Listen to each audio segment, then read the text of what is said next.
full distilled spirit in bourbon. It's the way to go. This is my first, my second dram, so. Right. A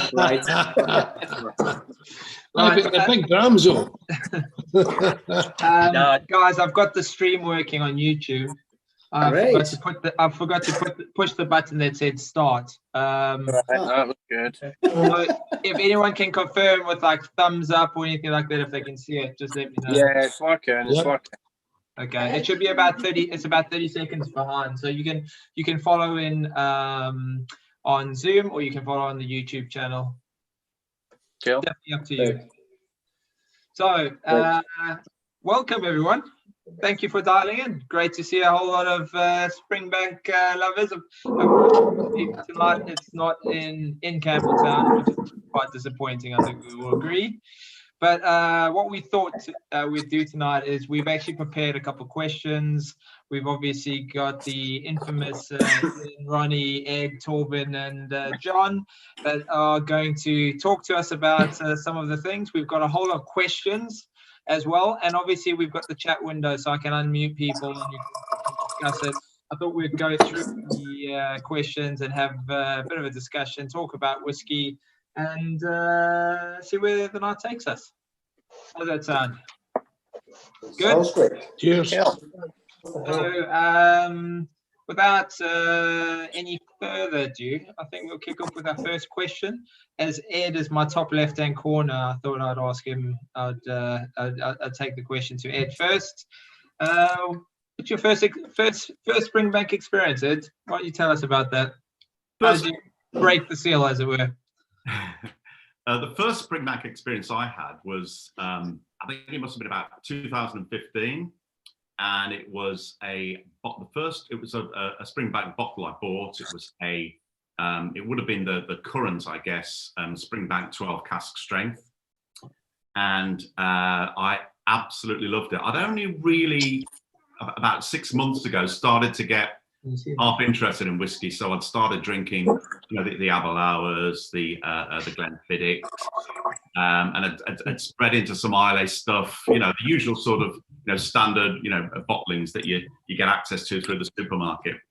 But I think I bought this one from a certain overpriced retailer in the Birmingham area, and it was just such a revelation. I think my whiskey palate had started to become educated, and this just absolutely knocked my socks off. So I then went out and bought 3 or 4 others of the Springbank family, and indeed I went to visit Springbank that May, much to my wife's dismay, because she likes going to foreign continental climes, and we went to Springbank to Campbelltown. It's a week after the festival, pouring down with rain, freezing cold. I know it's never normally like that, John. No, never. But I mean, that was my first. It's always sunny by your pictures. And I think that the visit to the distillery, just to finish off, the visit to the distillery that I made, as I say, a few months afterwards, and going on the tour and seeing how there's an authentic quality, isn't there, to what they do at Springbank, in my opinion. And seeing all of that just really lit a fire under me that very few distilleries have been able to match, really. And it's, if you said to me I can only have one whiskey for the rest of my life, then it would definitely be Springbank. I think it's the homely ethos, right? Torben? Yeah. Where did it all start? Ready. Same question, I guess. Yeah. Well, actually, I am educated in wine and spirits back in 1990. I started my education in this world, and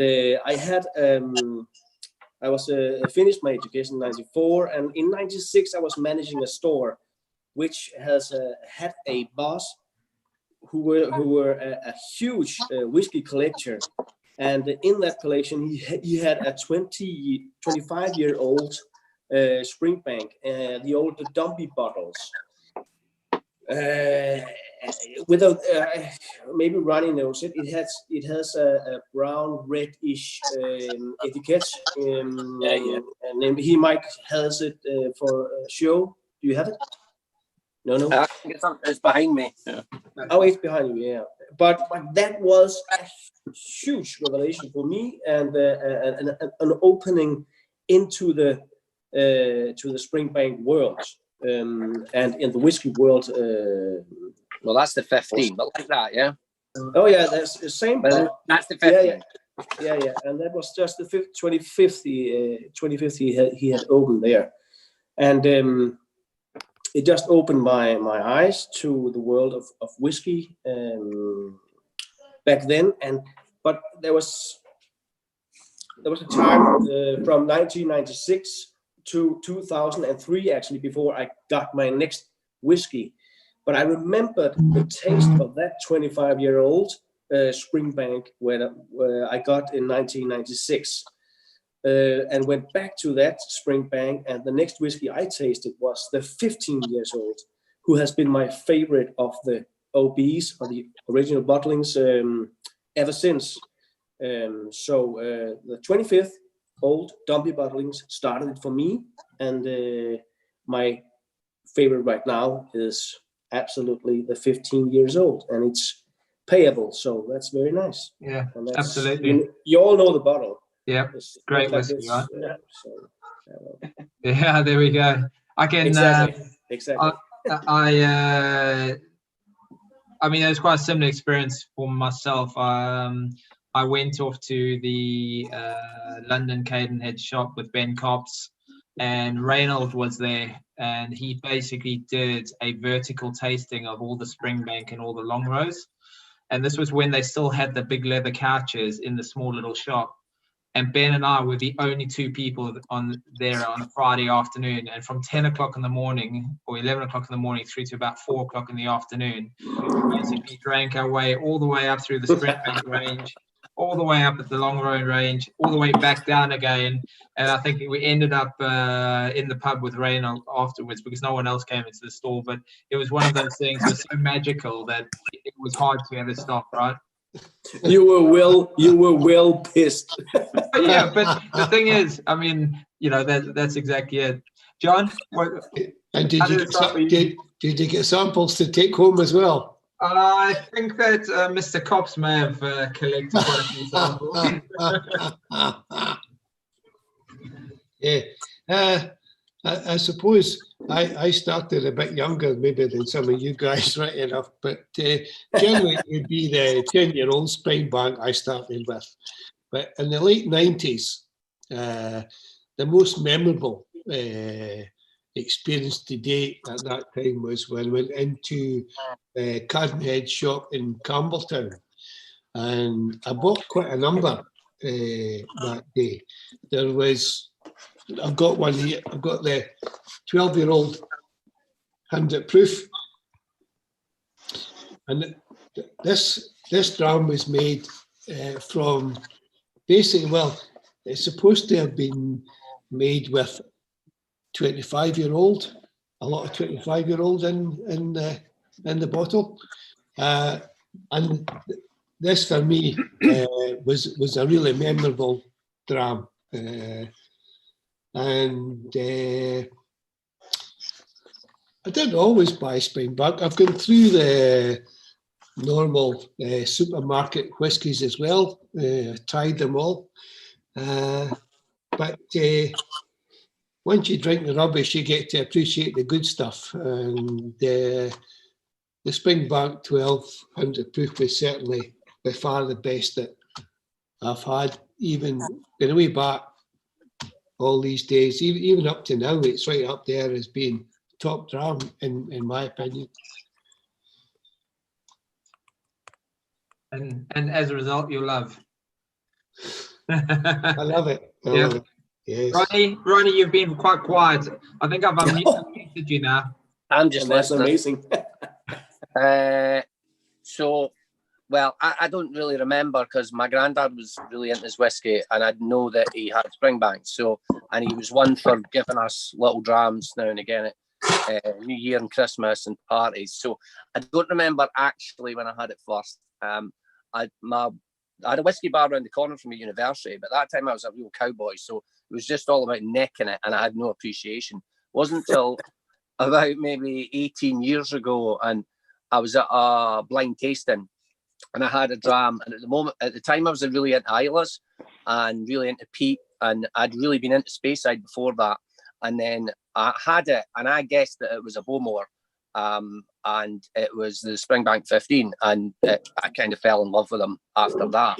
But Springbank, for me, kind of changed the way that I bought whiskey, because it's so difficult to get, and it was sold out so quickly. And I think when the cask strength started coming out 2010, that's when I really started buying 2 bottles of it. So Springbank kind of changed the way that I bought whiskey. And you know, I'm not really a collector. I just have them aside, and I know that I'll drink them eventually. It just happened to be in your room then. Well, yeah. I mean, I plan to drink everything at some point, but I've got to the stage where that's possibly impossible. But I'm going to have a good go at it. To be fair, Ronnie, to be fair, I've got more of a problem than you. You do, yeah, you do, yeah, indeed, yeah. So yeah, that was my kind of Springbank first experience. Yeah. Yep. Who's the last one? Ian?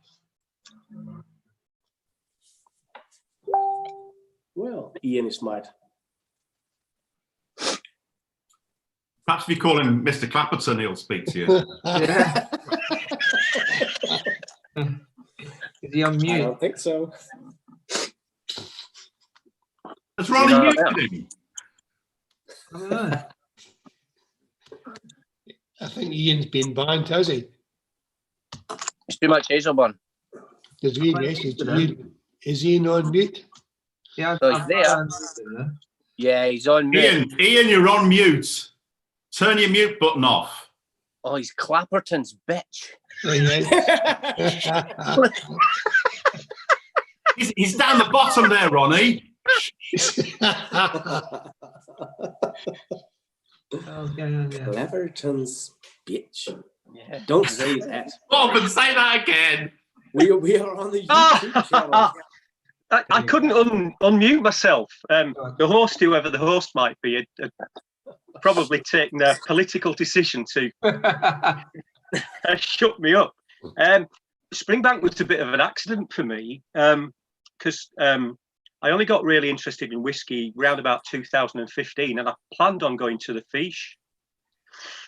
And then I discovered that there was a small whiskey festival happening in this place called Campbelltown the week before the Fiche, and I thought, oh, I'll have a couple of days there.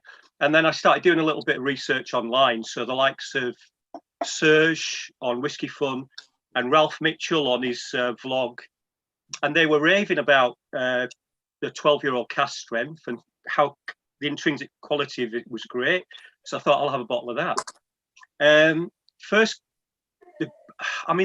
2 festivals that I went to in 2015 and 16, this shows you how wet behind the ears I was. I didn't even know there was such a thing as a cage in the shop. So all of my whiskey buying and drinking experiences were either the festival bottles or the fantastic, and I knew being fantastic, living cask bottles that they had in the Cadenheads shop.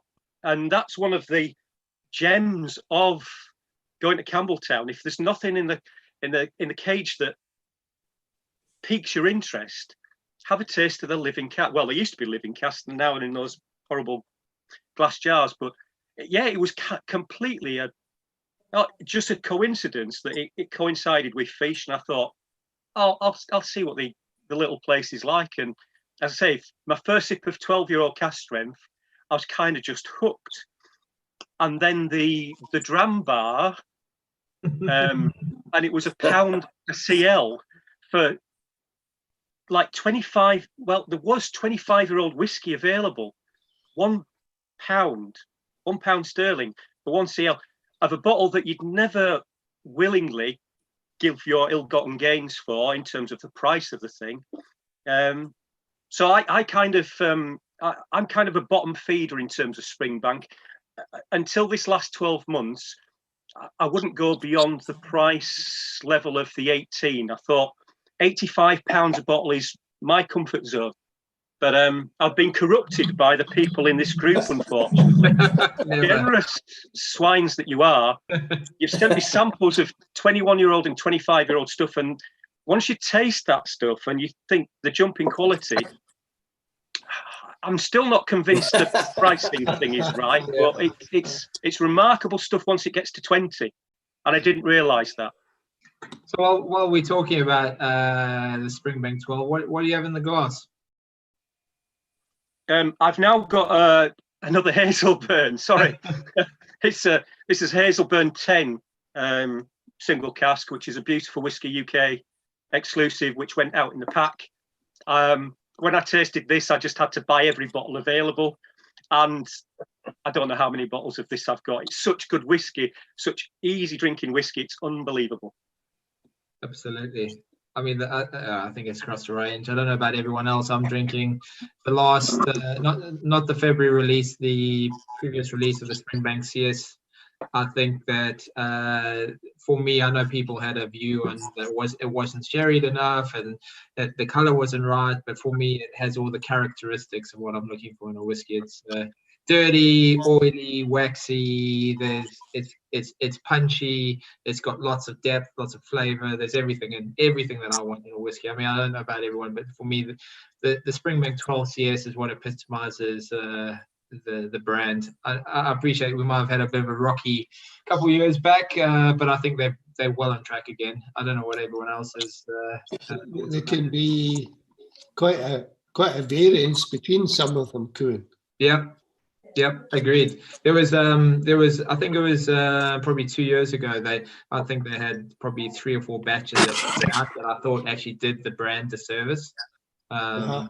But I think the last 2 or 3 releases are really back on track again. I don't know what everyone else's thoughts are.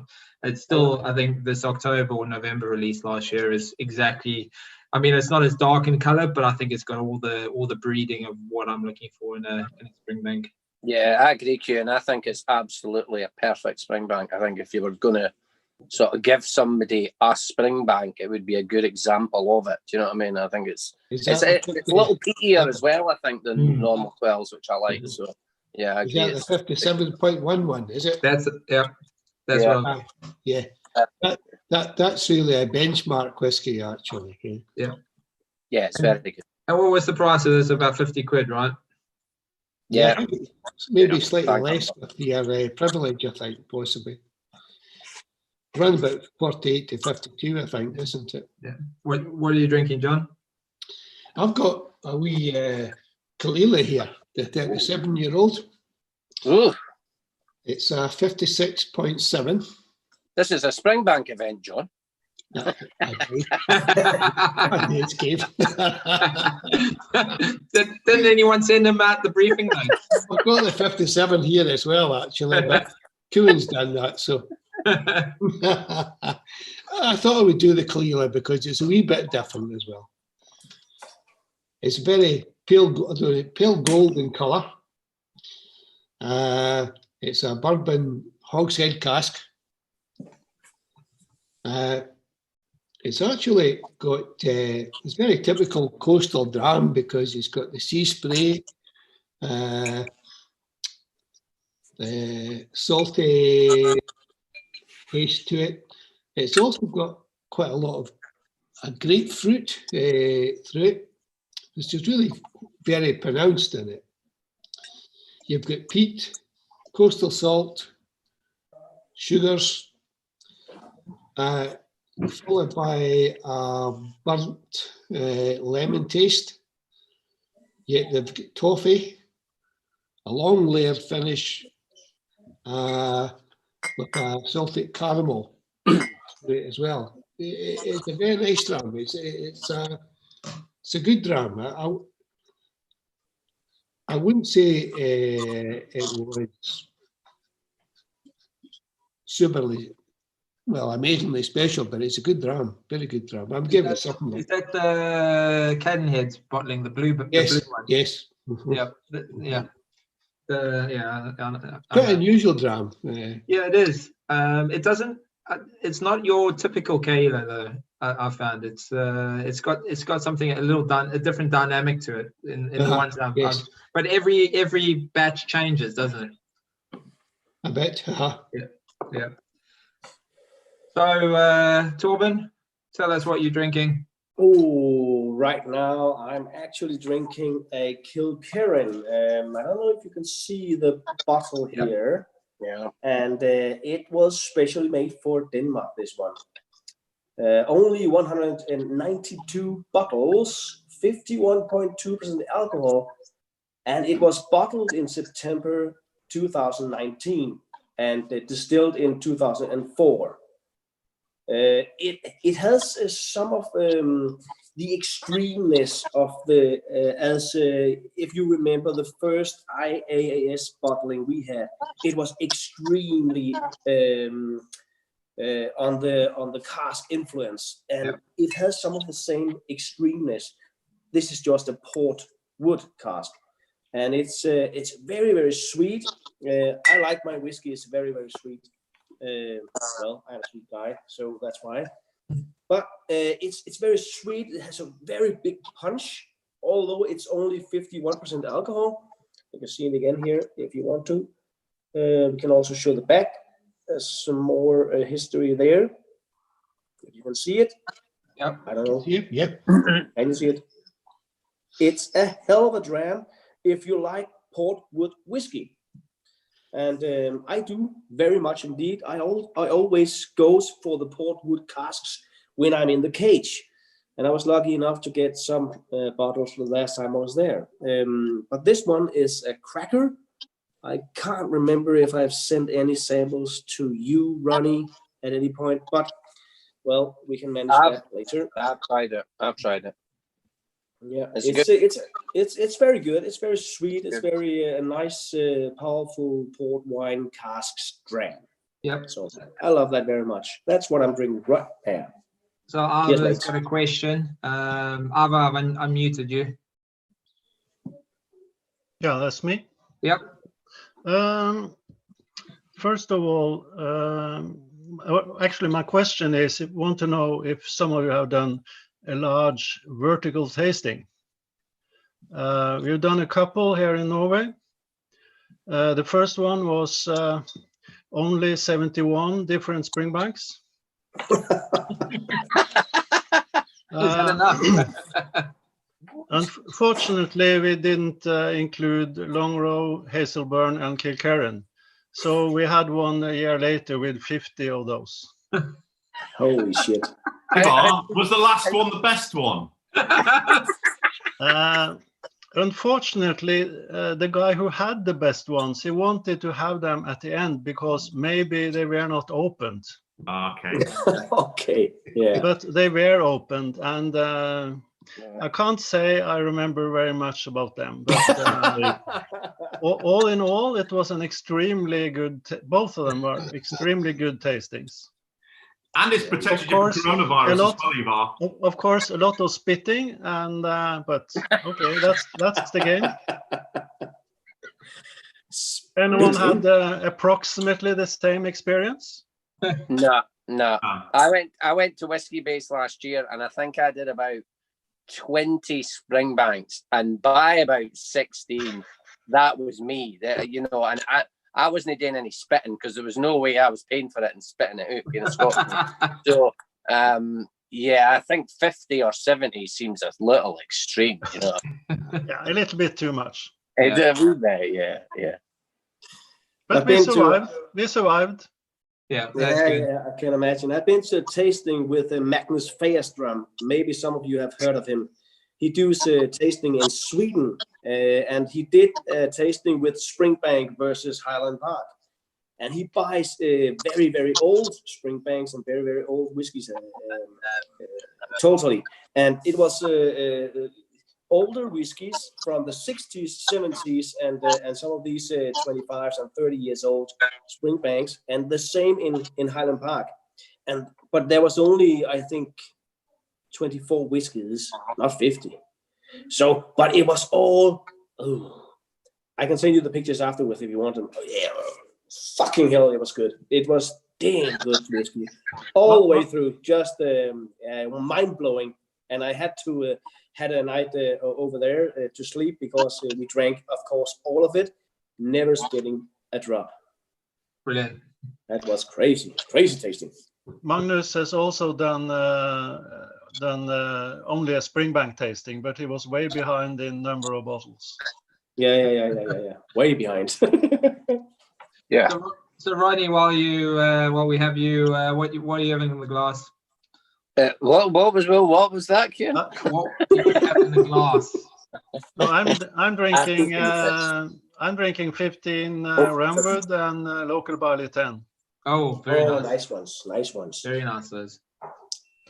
We are a little behind here in Norway when we get the new things. So the local barley 10 is from Sweden.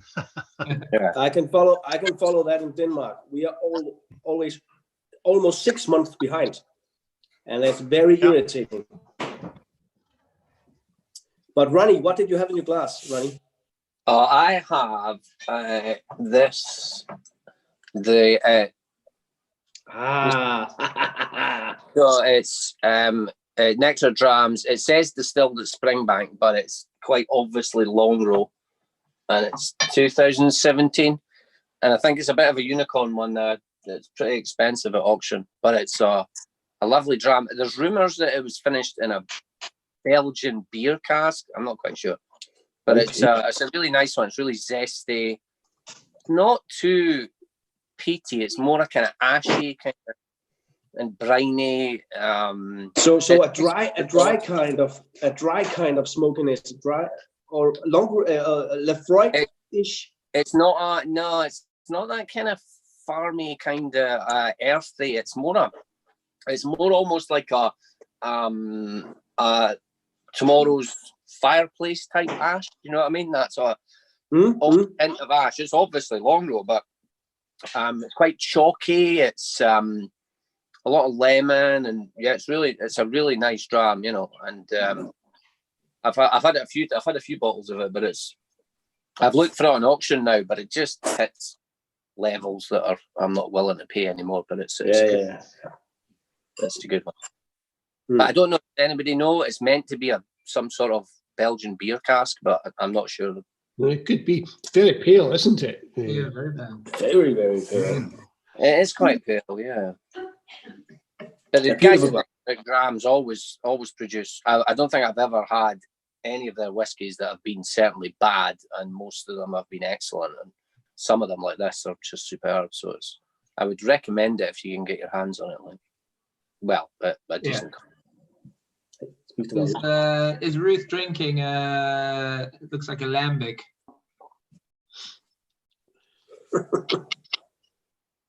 So, who else? Ed, what you supping on this evening? I've got a Hazelburn. There you go. That proves that I don't really live in a room full of barrels. There we go.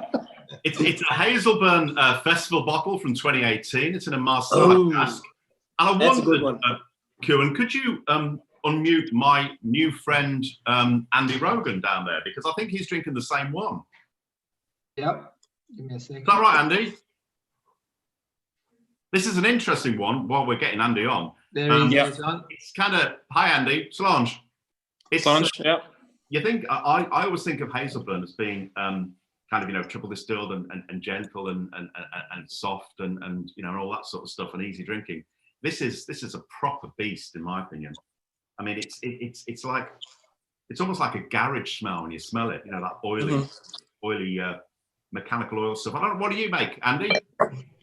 Yeah, it's really good actually. I didn't actually make it to 2018. I bought this on auction, and I bought it because it's actually quite good value. And I opened it tonight because, well, I should have been there in Campbelltown. It's fruity, it's zesty. Get a bit of orange there. There's a bit of peat actually, pepper in there. Herbal, I find. Yeah. And there's a mentally kind of quality to it too. I don't know whether you get that. Yeah, it's a wonderful dram. But dirty. Do you not think? Yes. There's a garage. Yeah. Kind of. Yeah. Oil. Like from the warehouse ish dirtiness, or or is it what kind of dirtiness is it? Petrol. Say that again. Petrol. I think.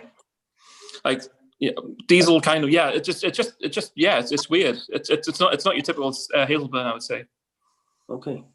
The other thing that Andy mentioned, I did have a look today on a certain well-known whiskey auction site, and it recently sold for £65, which is very close to the original sales price. So, you know, it's the sort of thing which is accessible. It's not one of these unicorny ones that Ronnie was talking about.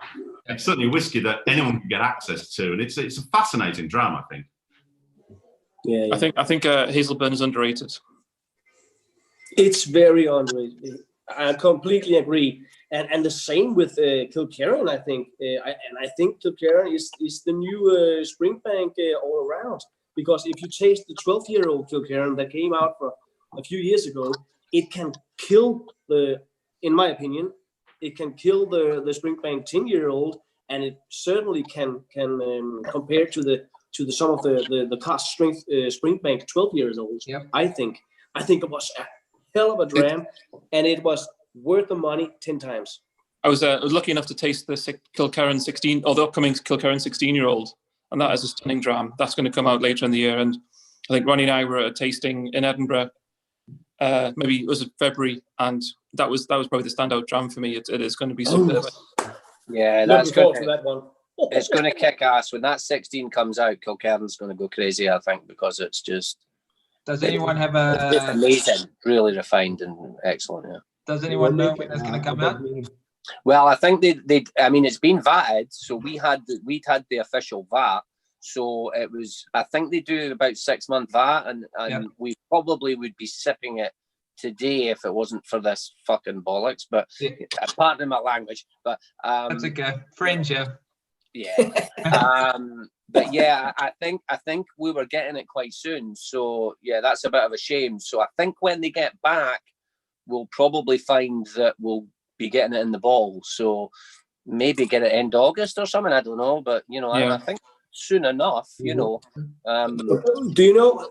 Have you had any idea what the price will be in Scotland? What the what will be? What the price will be? What price? Price. For the 16-year-old Oh, the price. I don't think anybody at the tasting actually discussed price because we were all just pretty. There was a kind of when we had it in the room, everybody was, when you're in a sort of tasting, and everybody has a nice dram that you could hear the buzz. Everybody was like, "Oh, holy fuck, this is great!" You know what I mean? Yeah. And actually, I don't think anybody mentioned the price. So, but Okay. I would imagine it's going to be reasonable. Being, it's going to be as a larger release as what the 12 is. I think they've kept enough back. So, they'll Springbank they won't take the piss with this. And I think 60-70 pounds. yeah, maybe. I would think possibly in kind of line maybe with the 18-year-old Springbank, possibly. You know what I mean? Okay. I would think it's got to be comparable to the 15 at least, isn't it? So that's 65, Yeah. 70. a little tried bit it. exclusive than that, though. I think, Andy, when you probably tried it as well, it was cask strength, whereas my understanding is when it comes out, it's going to be bottled about 46% proof or something. Oh, is it? Oh, Yeah. I yeah. didn't know that. So it won't be quite the same animal as what you tried. That's a bit bugging. Though they did hint that they may be doing like they've done with the 12, 16 cask strength, blah blah blah. So that was hinted that they might do something like that. But that's a shame actually if they take it down to 46. It would be because it was. Before. Then I tried it. It was a standout as well. But I would have liked at the same time to have tried it maybe against a Springbank 15 or 16, just for the comparison. To be honest, I thought if it was blind, I would have thought it was Springbank. It was, a lot of similarities. A lot of similarities to Springbank. It was getting refined, wasn't it?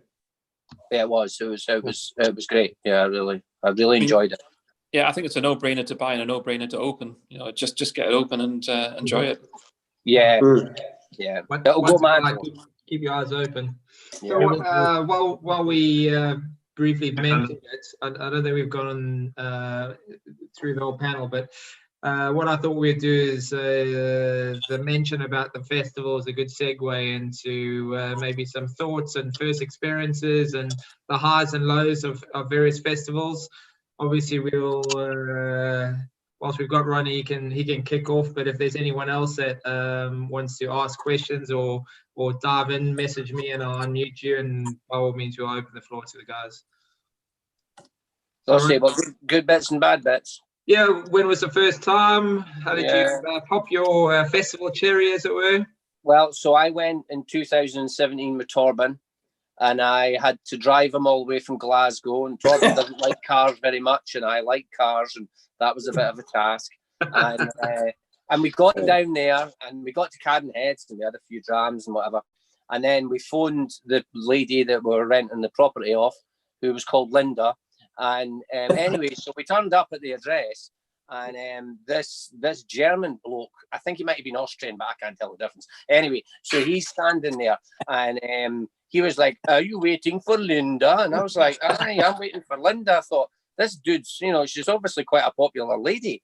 And so anyway, Linda turns up, and as we're going up the stairs, the German guy's following. And I said to Linda, "Have you got 2 flats up here?" And she said, "No, just the one." Well, of course, when we get to the top of the stairs, we find that and we knew right away. Now, Torben had clocked that we'd been double booked. So Torben, as soon as Linda opened the door, Torben's in like a rocket, jacket off, suitcase on the bed. So the Germans then start going nuts. They're rattling on. They've travelled 450 miles, and how has it been double booked, and blah, blah, blah. And Torben was not giving a basically, and I was kind of like feeling slightly sorry for them. So anyway, eventually, after Linda had discussed with them, she came through to us and said, "Look, I'm really sorry, we've been double booked. Is there any chance that you'd come and stay with me?" And I'm like, "Oh, I'm not very sure about this." And so I sat and thought about it, and she sort of promoted her house to us and said, "I've got a really big house," and blah, blah, blah. And we're like, so in the spirit of the festival, we said, "Right, I will go." And she said, "Okay, I just need to go back. I need to tell my husband this is happening." So anyway, we get in the car, and I'm driving there, and I'm thinking, "Oh my God, what are we going to hear?"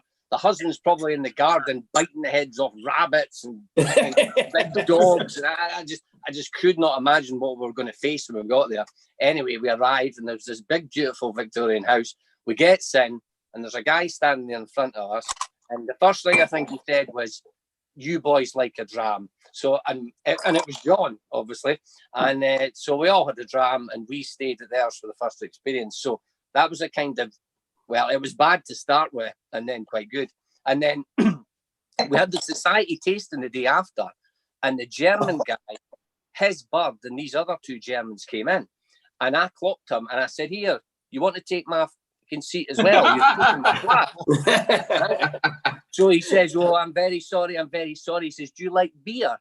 And I says, "I do like beer." And he says, "I have a special treat for you." And I thought, "Oh, this is great. This is brilliant."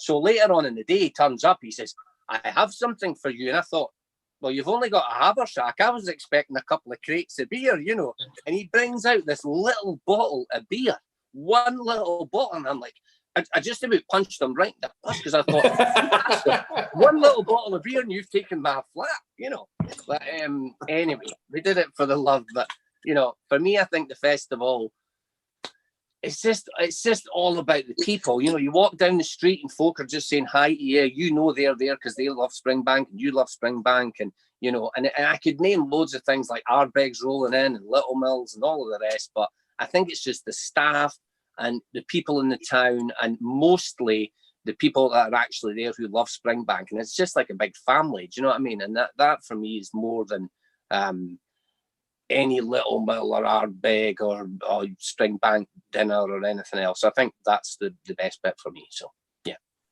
that's my overall view. Ian? Great story there, Ronnie. It was a good story.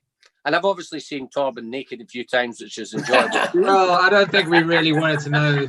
Kieran, we're all really glad that you're going to Ian next and not us. Yeah. I had my finger over mute on Ronnie as he started the conversation. I'll be honest with you. Are you going to give Torben the right to reply? Yeah. Ian, are you there? I am. Last year, I decided to invite someone to join me in the annual Campbelltown Festival. And they're wonderful in small, short bursts. But the journey up to Campbelltown is a bit of a beast. And therefore I was stuck in their company for in the same car for I don't know how long, 8 hours, 10 hours, 10 hours. And then we got to the accommodation I booked, and it turned out to be a 1-bedroom flat. And obviously, being the gentleman that I am, I let my guest take the double bed, and I had to crash out every night on well, it wasn't even a put-up bed. It was basically just a, well, let Ruth explain the rest, please, because she was my partner in crime. I can see her laughing and showing me how long it took. There we go. Get him, Ruth. Get him. It was curate's egg, good in parts. It's brilliant in parts, to be honest. Absolute blast. Thankfully, a gentleman that's also in this chat saved my sanity and my mental health and my well-being by rescuing us and taking us off for 2 days into the west of Ireland, well, southwest of Ireland. So without Simon Bernard, either myself or Ruth would not be here today. Thank you, Simon. Yes, Ruth. Thank you, Simon. Well, it was my first year at Campbelltown Malts Festival. I've been wanting to go for a long time, and Ian just let me hijack his holiday. Thanks, Ian. I'm sure he regrets that decision now. But the fun started when we managed to miss the ferry at Ardrossan, because we decided at 8:30 in the morning, when we were halfway up the M6, it'd be a really good idea to go and visit Derek at Artisan. And we thought we've got loads of time to get from Derek across to Ardrossan, no problem. 2.5 hours later, we suddenly looked and thought, shit, we're not going to make the ferry. So we literally drove it, well, after saying goodbye to Derek, about 10 o'clock in the morning, we were drinking jams in Artisan. Ian had to drive at the speed of light across Galloway, I think it is, to our Ardrossan Ferry Terminal with his new sat-nav, because he had a brand new car, which didn't work properly. I was on Google sat-nav shouting out directions, and she was talking as well. So there's 3 women in the car basically telling him where to go, and we didn't get there in time, long story short. So we missed the 12:30, we missed the 1:30. We finally got the 3:20 across to Arran, and we had to then drive the speed of light across to Loch Ramsar. And then we managed to just make the ferry across to Clunaig. So that was the Monday last year, and it was quite stressful. But yeah, no, it was Chinese lads. We didn't realise. So God bless Ian, he slept on the sofa for a week. Which was really nice of him. And I've got a cracking photo which I actually shared on IAAS today. It was his first day on the dinner night, and he just kind of passed out. He was drinking cold drink. So it was good fun, but yeah, no, Simon saved us at the end by taking us both off up to Oban, and we went across to Mull for a couple of days. So that was lovely, because yeah, we would have killed each other, I think. Yeah, it was fantastic. It was my first festival, and it was absolutely, the people are what we care. The people are what we care. And I haven't made it yet, Torben, but I hope I will. No, I hope I will next year, maybe. You weren't there last year, Torben, were you? No. I wasn't. So tell us about your first one, Torben. Oh, my first one was actually the same one as Ronnie Grant's, and I remember this story a little different than he does, because when he picked me up, he came in a borrowed car. It wasn't even his own, but he had some hell of a muscles behind the helmet. So we drove like hell from Glasgow to Campbelltown, and as all of you know, it goes like this through the mountains. And I'm not very good at driving fast in these kind of corners. So I think we stopped around 8 or 9 times because I had to go out and was a bit car sick because of his fucking driving. But we got there, and the same story went by with Linda and John, and we had one hell of a time.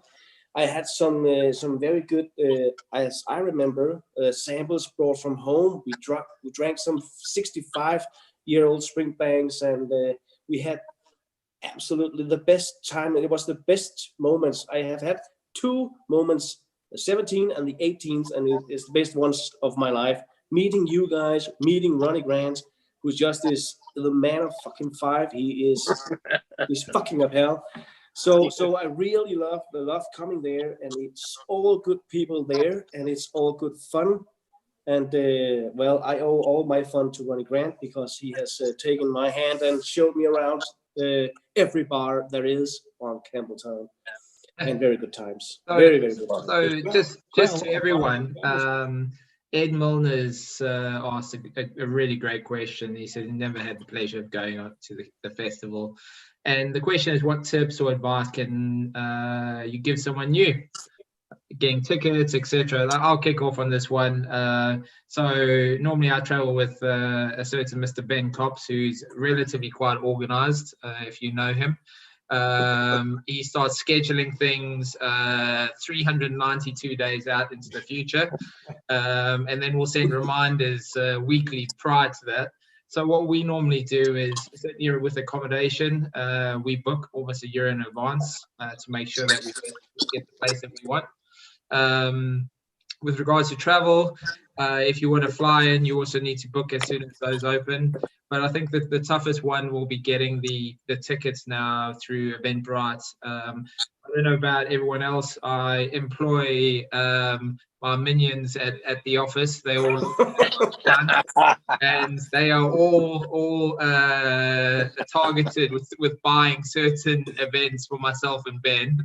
But for the people who are not IT savvy, what you really need to do is really focus on 2 or 3 events that you want to go to, and really be quick on the buzzer. Have your details logged on Eventbrite. Make sure your bank details are in, so you can put it in the basket and check out within seconds. Because 2 years ago, which is I think the first time Vernon, who's on the call, came with us, I think the tickets went in about 63 seconds. I had a timer running.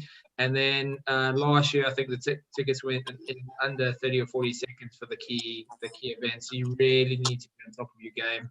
Unfortunately, that's just the way it is. However, saying all that, a little tip, Springbank is a beautiful place, and the people at Springbank are beautiful. So if you get, for instance, a 3 o'clock warehouse tasting, but you have another thing at 3 o'clock and you'd like to go to the 4 o'clock warehouse tasting, if you drop them an email, they're pretty relaxed about moving you between those types of things. So that's I don't know about everyone else, but that's a good tip. As long as you're nice and you call them up and you plead ignorance, they will normally help you out. Any other tips? Not anymore.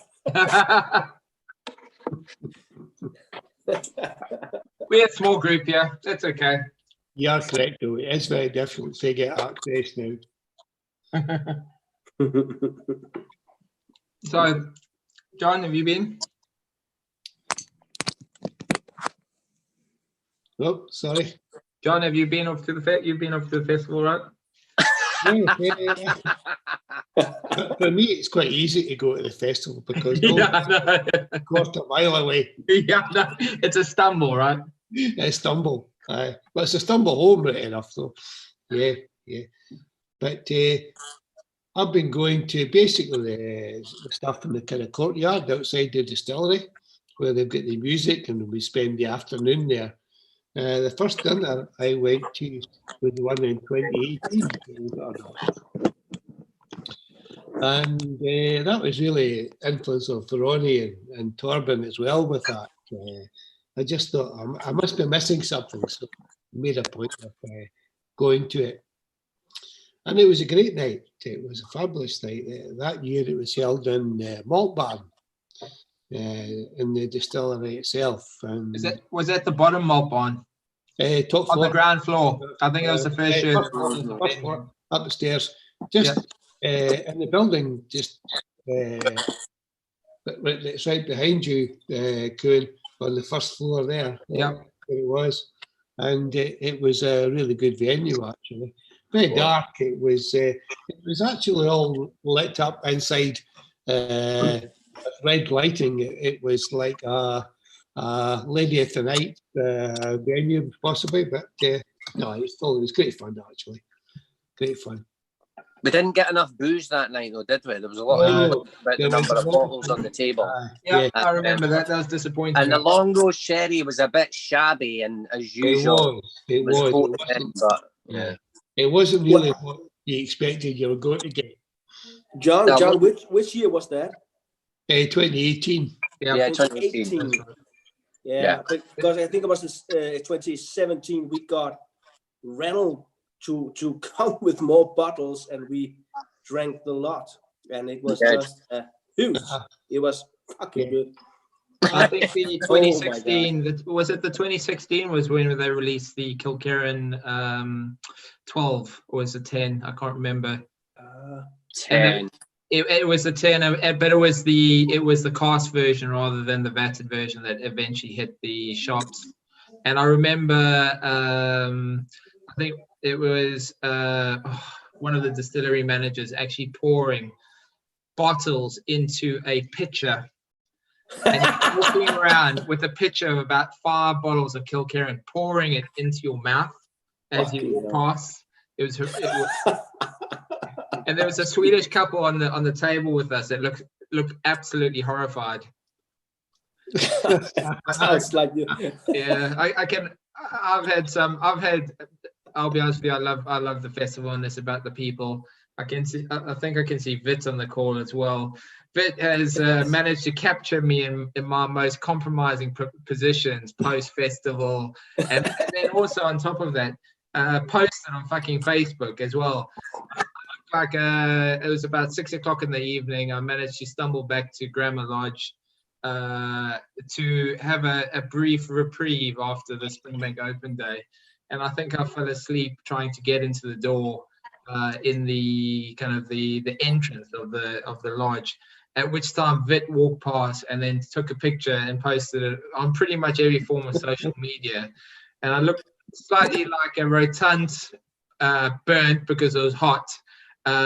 Drunken whale that was grasping my bag. Apparently I couldn't get into the room, but I had the keys in my hand. So yeah, you can't live those types of things down.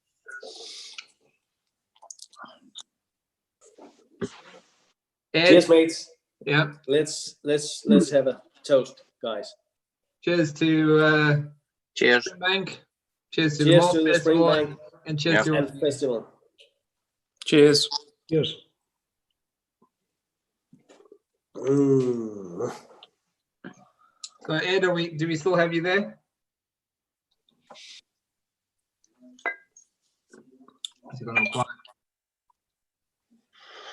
He's on mute. Why is that? He's probably been rabbiting on, and you've got him on mute.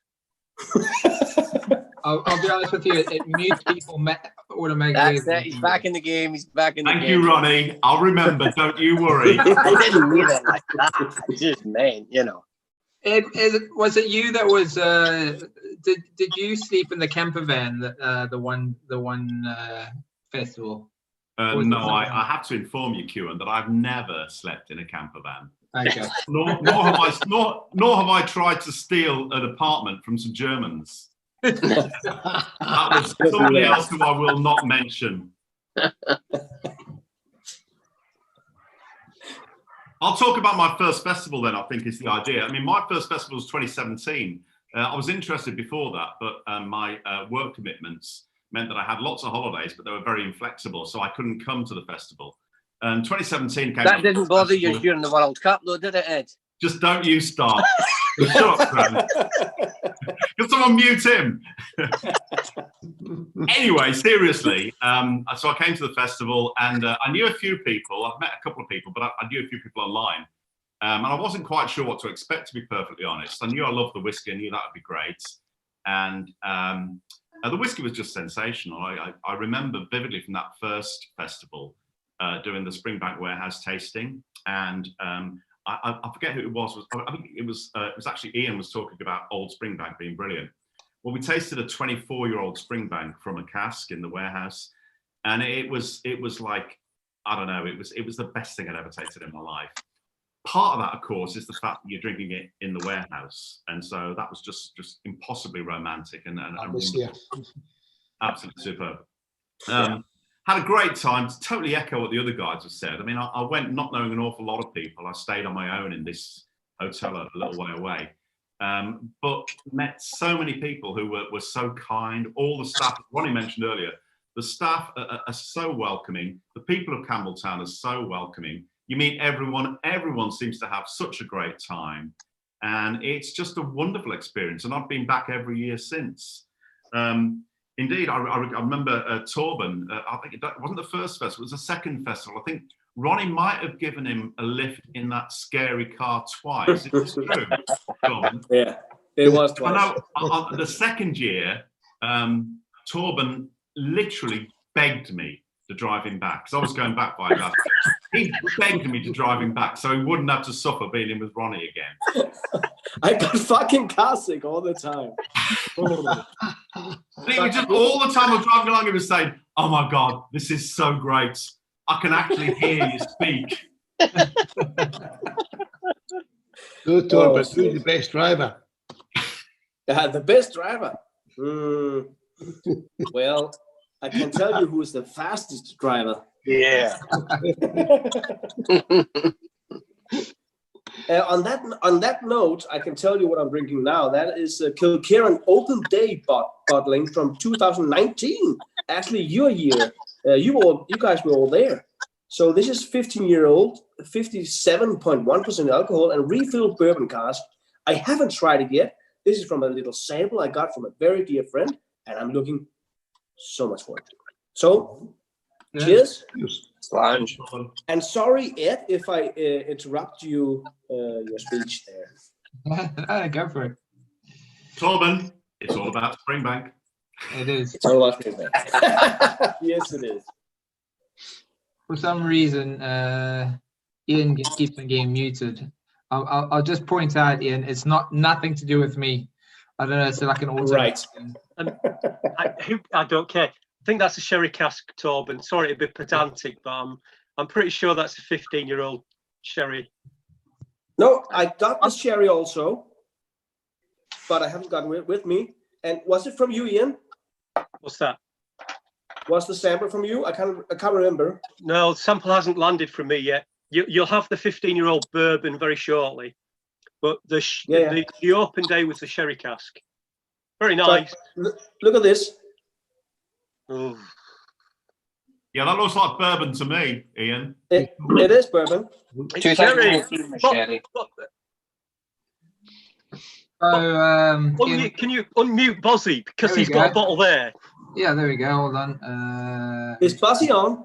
Yeah, he is. He is, and he's got the bottle there. There you go. Hi, Bozzy. Hey, how are you guys? It's sherry, isn't it? It's bourbon. Oh no! You absolutely. Oh, for pity's sake! Oh, well, which is the sherry cask? Is that the? I got a sample from the sherry cask also. It was the sherry cask was the Springbank 8 last year. Sorry. Apologies, Torben. No worries, mate. Why did I ever doubt you? Here. Yeah. And thank you, Buzzy. No worries. No, Buzzy. No.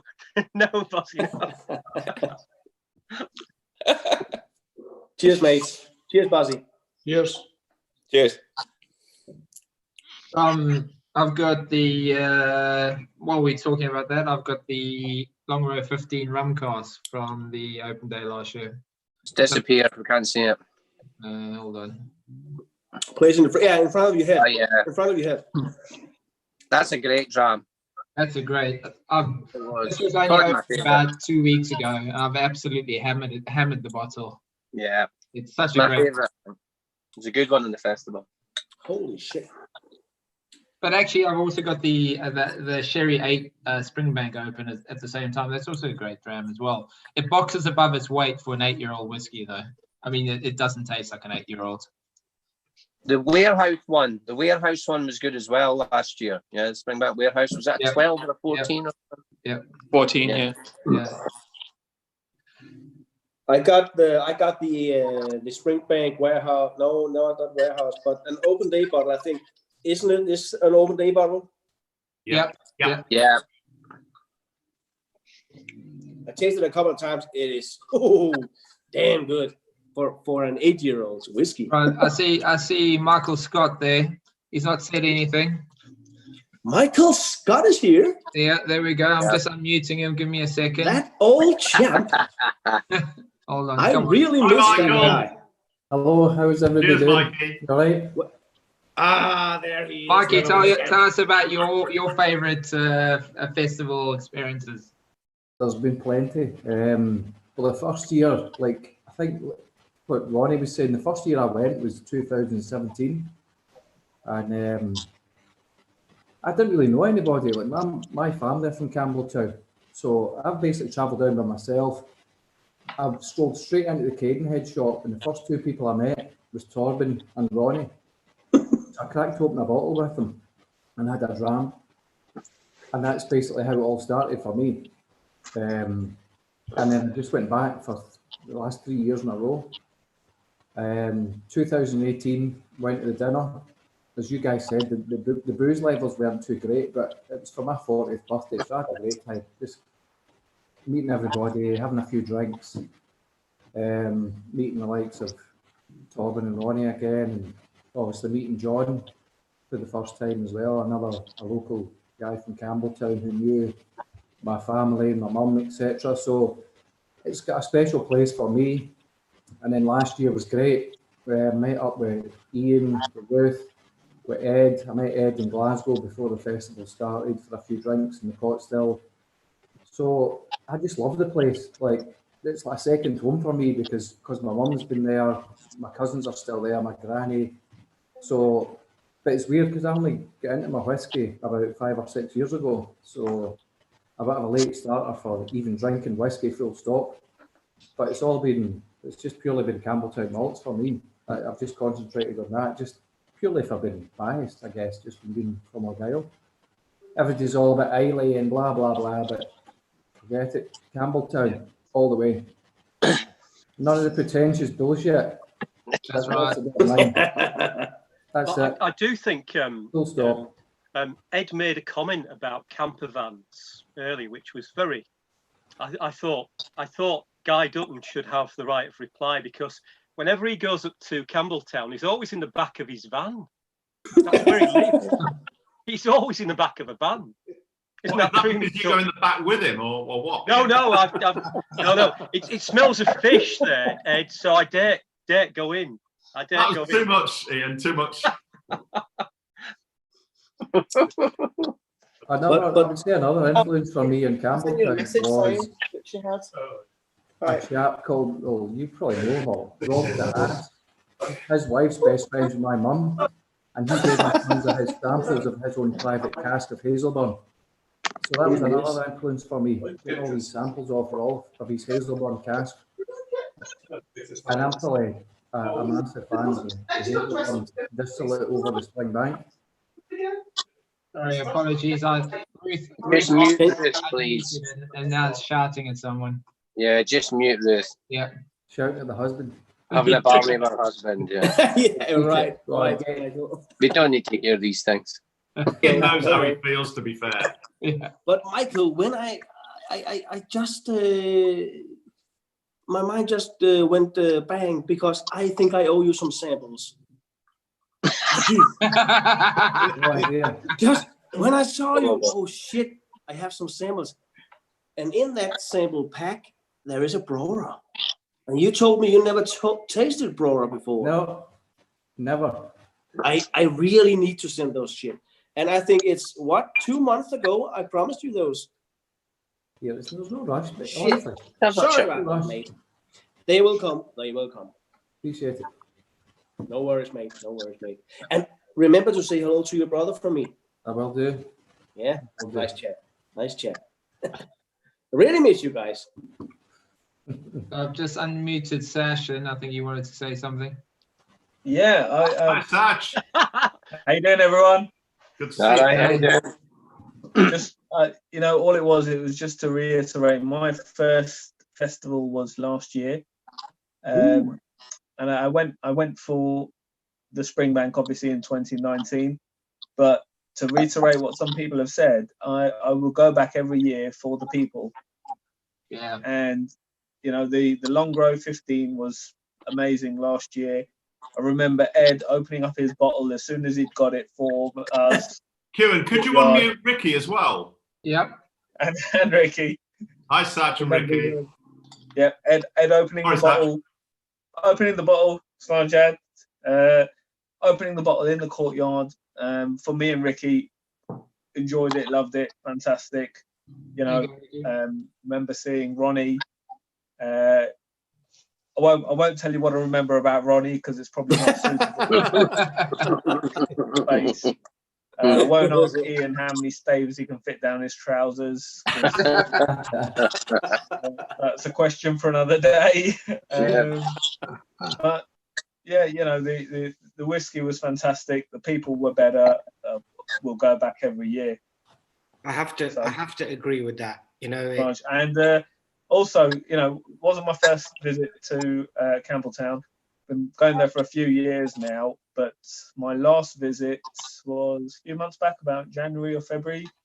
Another big shout out to John and Linda. You know, John knew I was there on my own, and I was in the Ardshiel having a pint and a whiskey, and John kind of kindly invited me over for a few drams with himself to his house, and you know, big thank you to John, and I know he's helped out lots of people that visit Campbelltown. Certainly on my first visit, well, about 3 years ago, you know, he gave me some tips, including haggis nachos at the oh yes, okay. So again, I do appreciate it. You know, it's a great group, isn't it? The IAAS, and fantastic people, and I think the whiskey is great. And obviously, without that, we wouldn't all be here. But I think we all stay because of the group. So, cheers, everyone. Amen, Sachin. Cheers. Cheers. Echo Satch's comments and add one little thing. A little kudos needs to go to him as well as the group, because if it wasn't for him, I wouldn't be here. So he led me down the grey and dark Springbank path that is now going to cause me to kind of have a second mortgage, I think. But I would say that it's all a loan well spent. Is my Cheers on that. Cheers. Cheers, Ricky. We've also got Vernon all the way from South Africa. Ooh. Do we got Theo also? Vernon, I told you to take that jacket off. Yeah. We can't hear you, Vern. I've unmuted you. Last year, Vernon popped his cherry as well. I think you needed to get a second mortgage and a third with the South African rands, unfortunately. I think he's playing around with his microphone. Must be. I think Liverpool fans are slightly disoriented. Shut up.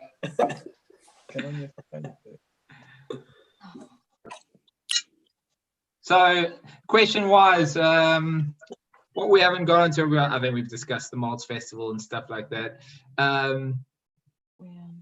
Open question to the panel and everyone else. What's your favorite Springbank whiskey? Favorite Springbank. This is desert island stuff right here. Well, 21 because it's always different. Ooh, yeah. 21. Ian, you start. I don't really know because I had Scotch Malt Whisky Society bottling from 1965 that was wonderful, absolutely sublime. I was fortunate enough, and some of you guys may very well have tasted the Dornoch Solero, which was fabulous dram. I don't know. I really don't know what the best whiskey. Someone's already said it. It depends on your mood.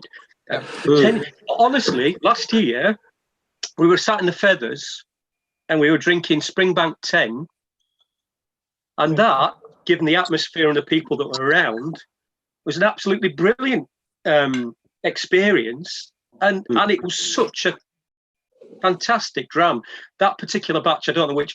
I should have been a bit geeky and said, can I have the bottle and which bottle code is it? Because it was such an absolutely cracking bottling. And as I say, it depends on whether or not you want the experience in terms of the whiskey, or whether or not you want the experience with the people that are around you. So as I say, that 10-year-old last year was as good as, almost as good as anything that you might drink in terms of the glass. Yeah, it's all about the environment, the moment. Never mind what's in the glass, it's just who you're with. Yep, absolutely right.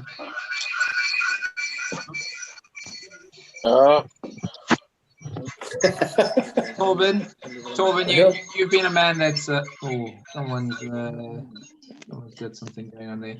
Torben, you've been a man that's tasted a lot of whiskey.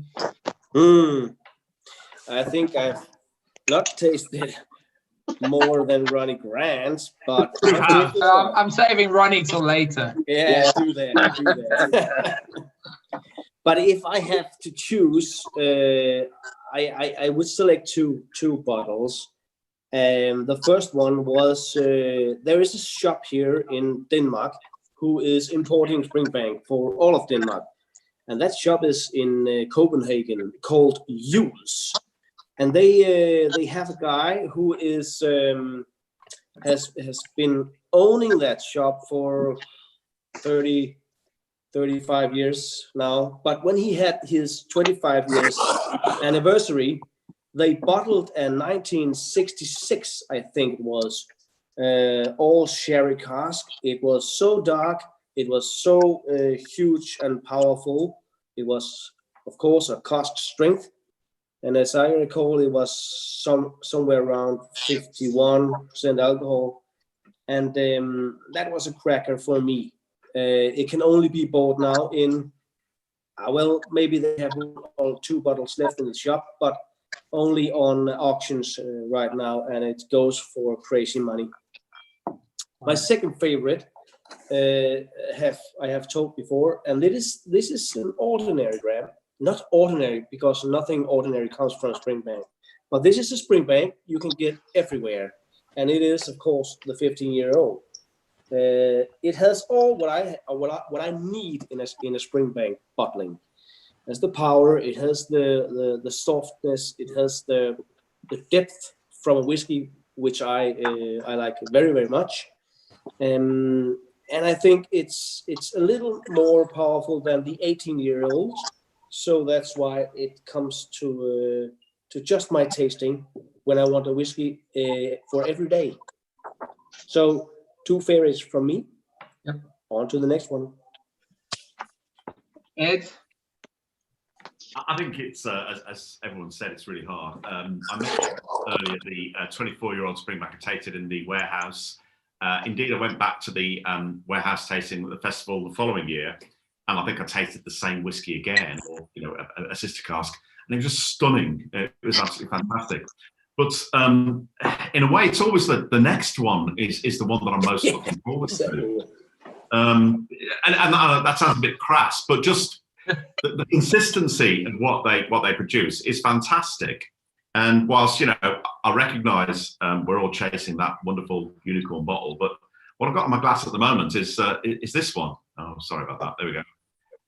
It's the first batch of the 12-year-old Kilkerran. Oh my God! Yeah, that's good. 35 pounds. Yeah, I know. Right now, I bought a lot of that whiskey. Like the rest of you, right? I spend stupid amounts of money on whiskey, okay?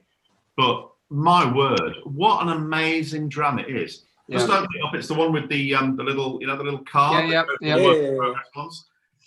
£35. It is an absolutely beautiful whiskey. It's not my favourite whiskey I've ever tasted, but I think it just shows you that you don't have to spend a lot of money. You don't have to go beyond their entry-level bottlings to get really, really good whiskey. From Springbank, Kilkerran, Hazelburn, Longrow. I mean, this Kilkerran is superb. What's the bottle that? Is it cask strength or is it? No, it's the standard 46% one, John. And it's lovely. I mean, I like the cask strength one, but I don't think the 46% one loses a lot. No, it doesn't. I agree with that. I mean, I prefer all the whiskey I buy to be cask strength, so I can, dilute it if I choose to. However, these, the entry-level bottlings of the 10-year-old at 46 and the Kilkerran at 46, they are superb whiskies. Yeah. They are superb. And the argument is, if you you can drink a wee bit more at 46 as well, because it's such a good buy in the first place anyway. Yeah. 1.5 glasses as opposed to 1 glass of cask strength, whatever. Yeah, totally agree, John. Totally agree. But glorious whiskey. John? I agree with that. Well, for me, it would be a Springbank, and it would probably be a cage bottle. And it would either probably be anything from 14, 16-year-old, and it would be sherry or port. Either one off. I find I like the cask strength in particular, because it gives that extra bit of oomph. Yep. Quite a sexy whiskey, usually. Take my chances with these, whereas if I go for, I do like your 19, 21 as well, but I quite like the edge, that wee bit. There's a bit more mysterious about these cage bottles, which I really enjoy. You just never know what you're going to get. I think it's the interesting fact, right? I mean, you get, I love the cage bottles, but unlike you, I prefer them kind of around 11-year-old bourbon barrel, just the raw stripped back to what Springbank is. Mm-hmm. And I just find those 11, kind of 9, 10, 11-year-old bourbon barrel cage bottles are just absolutely stunning. There's very little that you have to do, and they are very raw, obviously. The tame version is something probably closer to a cask strength 12, but I agree with you. I love those cage bottles. Obviously, you can never get enough of them. That's always the problem. They can't use cooling. Yeah, I do. Otherwise, they're too strong. You just need to give them some time to breathe. Otherwise, it's just the ABV is too high. It makes quite a difference to them if you do that. If you give them about 20 minutes, I don't know about everyone else, but I kind of like, even if it's a new bottle, I'll either decant them or I'll pour the glass. I'll leave it for 20 or 30 minutes before I even approach it. Mm-hmm. Makes sense. The problem I have, I always keep spilling stuff as well. Yeah, that's because of the previous 16 whiskies, right? John, can I ask you a question? Yeah. Because, you're quite fortunate with where you live to be able to visit the cage perhaps more often than the rest of us. I've noticed recently from the posts that people put online, the cage bottles appear to be getting younger and younger. Is it true? Are they like policemen? It is. Yeah, they're all 6 or 7 year old. Okay. And it's probably a deterrent to stop me buying them as well. Do you think there's a stock issue, John? So there is a stock issue. Do you think there's a stock issue? A supply issue? There is a stock issue. I've noticed a big difference. That's what it's about, yeah. Is that right, Ronnie? I just thought. Yeah, I believe so. I think they need to keep a lot of cash just to actually produce the 15 and the 10, and that's why they're coming under that to. They have to preserve the 10 and the 15 because that's part of it, and they don't have enough. They don't have enough for us because of our demand, but to keep the levels they are. That's my belief anyway. I have been. Yeah. I was told previously that the 15 was kind of like in trouble, if you know what I mean. That they suffer to get enough to do it, you know. So yeah, I think that's probably the case. And to be honest, some of the 8-year-olds and stuff are absolutely amazing anyway. So you know, I think they're really nice at that age, you know. Yep. I find I've tried the 6-year-old, but I found that I got that kind of dead head the next morning. Yeah. A wee Probably the ABV though. You'll be drinking it the same as you drink normally, but the ABV will. Yeah. Oh, it can be 60%. Yeah. Exactly. Yeah. Those 60% whiskies, I find them a bit raw. I find them a bit too much. I prefer my whiskey down at 51, 52% alcohol. That's when I can drink them straight from the bottle, and I don't have to use a bit of water just to dilute it. But what are you guys? What are your preferable presenters? I can handle a 56, 57, but then I would take it out of the bottle, decant it, as I said earlier as well first, which does make a bit of difference, and I would generally leave it out open for a few days actually, just to let it breathe. Right. Makes a wee bit of a difference actually. But but 60% is too much, John. It is a lot. Yeah, it is a lot. You could put a bit of water in it as well. Yeah. That's what I do. But I actually, when I go buy whiskeys, either from shops or auctions, I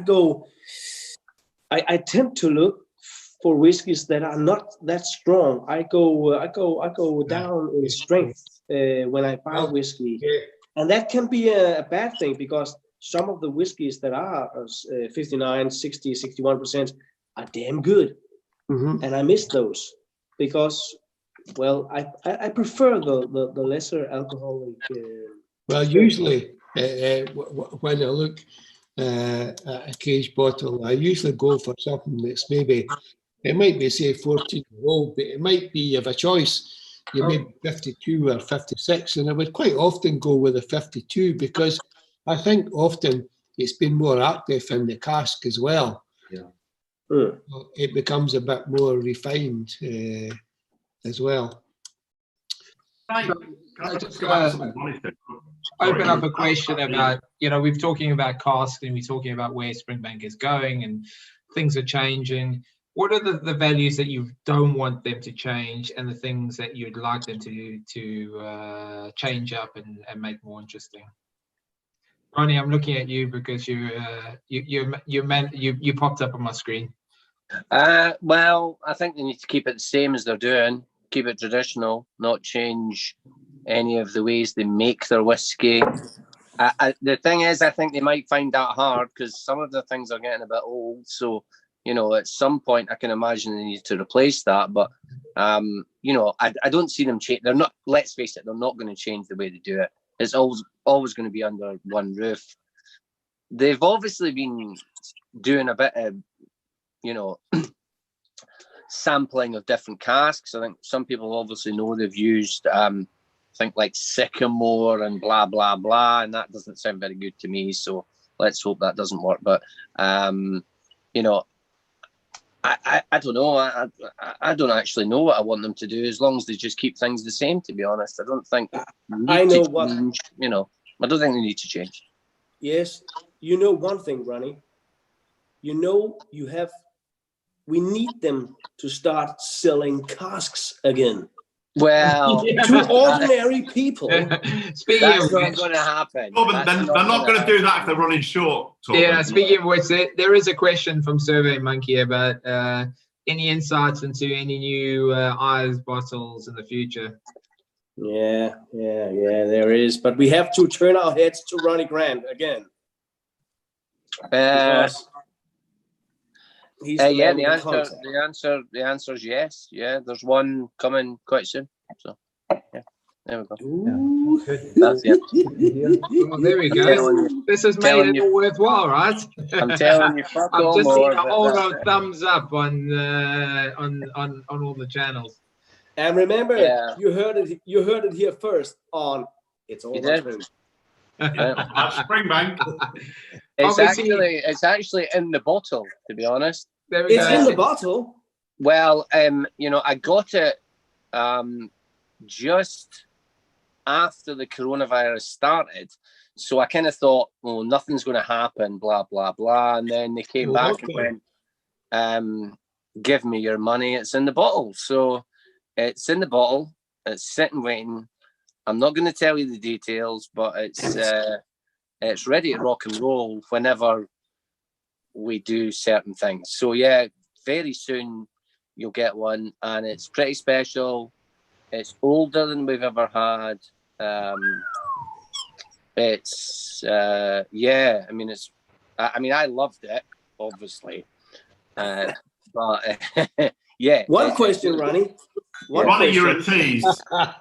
One question, Ronnie. Yeah. Who sold you the cask? It was Neil Clapperton, wasn't it? No, and please don't say that. Let's hope that nobody's on the phone. So Ronnie, a question from the forum is that can we make sure that everyone that attended the session actually has access to buying a bottle? Well, yeah. I mean, I have no idea who's attended the session. I've got the list. I've got the list. Yeah, absolutely. Yes, everybody can. It's quite a big. It's a larger cast than we've had previously. Okay, so a sherry number cask, of then? bottles. It's a butt. No, it's not a butt. It's an old style hoggy.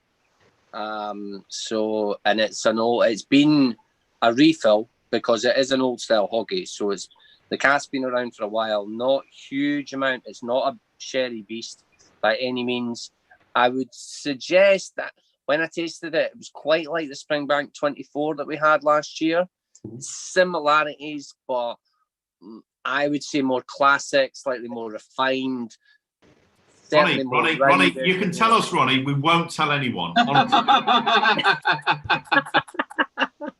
Come on. You're amongst 21 of some really trusted people, right? Yeah.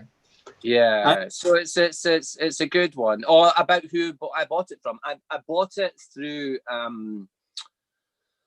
It's a long story, but my sister is a film director, and my sister-in-law is a film director, and she does short films, blah blah blah, for the BBC. And she met a broker who she was going to do a show about, and she made the connection between the two of us, and she introduced me to him, and he said, "Oh, I've got this friend who is looking to sell his cask." So it was a middleman thing, and that's how it worked. It was a bit odd because, well, I'm not getting into it, but anyway, one way or another, it wasn't meant for me. In the end up, the cask was going to go somewhere else, but in the end up, the person who was going to buy it didn't buy it, so I bought it. Great, Ronnie. Yeah. So now we have. Can I say on behalf of the whole group, thank you so much for all the work you do for us. Yeah, absolutely. It's all right. Yeah. I'm quite happy to do it. Cheers, Ronnie. Yeah. I thought, Ronnie, on that subject, I thought it was in the bottling queue at a certain place on Creeside. Well, it was. Freetown. Well, it was. But what happened was, and unlucky or possibly unlucky for me, because everything takes its time. It was sent and landed just before the coronavirus happened. So it probably wasn't palletized. So then when I asked it to be put in the bottle queue, because it wasn't obviously palletized, which is far more difficult to get the cask out, it would have been lying there, and they'd have been went, "What's happening with that cask? It's going to be bottled," and they've probably bottled it quicker than I would have got it. And I'm sure that if I revealed the name of the company who did so, there'll be a lot of people pissed off to consider that I've had mine bottled and theirs is still sitting in probably a 300 cask queue. So it's an odd one, but I assume it's only because they didn't get the chance to palletize it before it was dealt with. So as soon as it's came to them from Campbelltown, I've said bottle it, and that's why it's been done so quickly. So, and Ronnie, sorry to press you, we've got this opportunity, but have you bottled the whole cask, or have you kept some back? No, I didn't. I bottled the whole lot. So I've bottled the whole lot. So it's So how many bottles, Ronnie? 200. 200. Okay. 200. Well, let's be honest. 179 because there's at least 21 people on this. Is it not 2 bottles each? Yeah. 179. Yeah.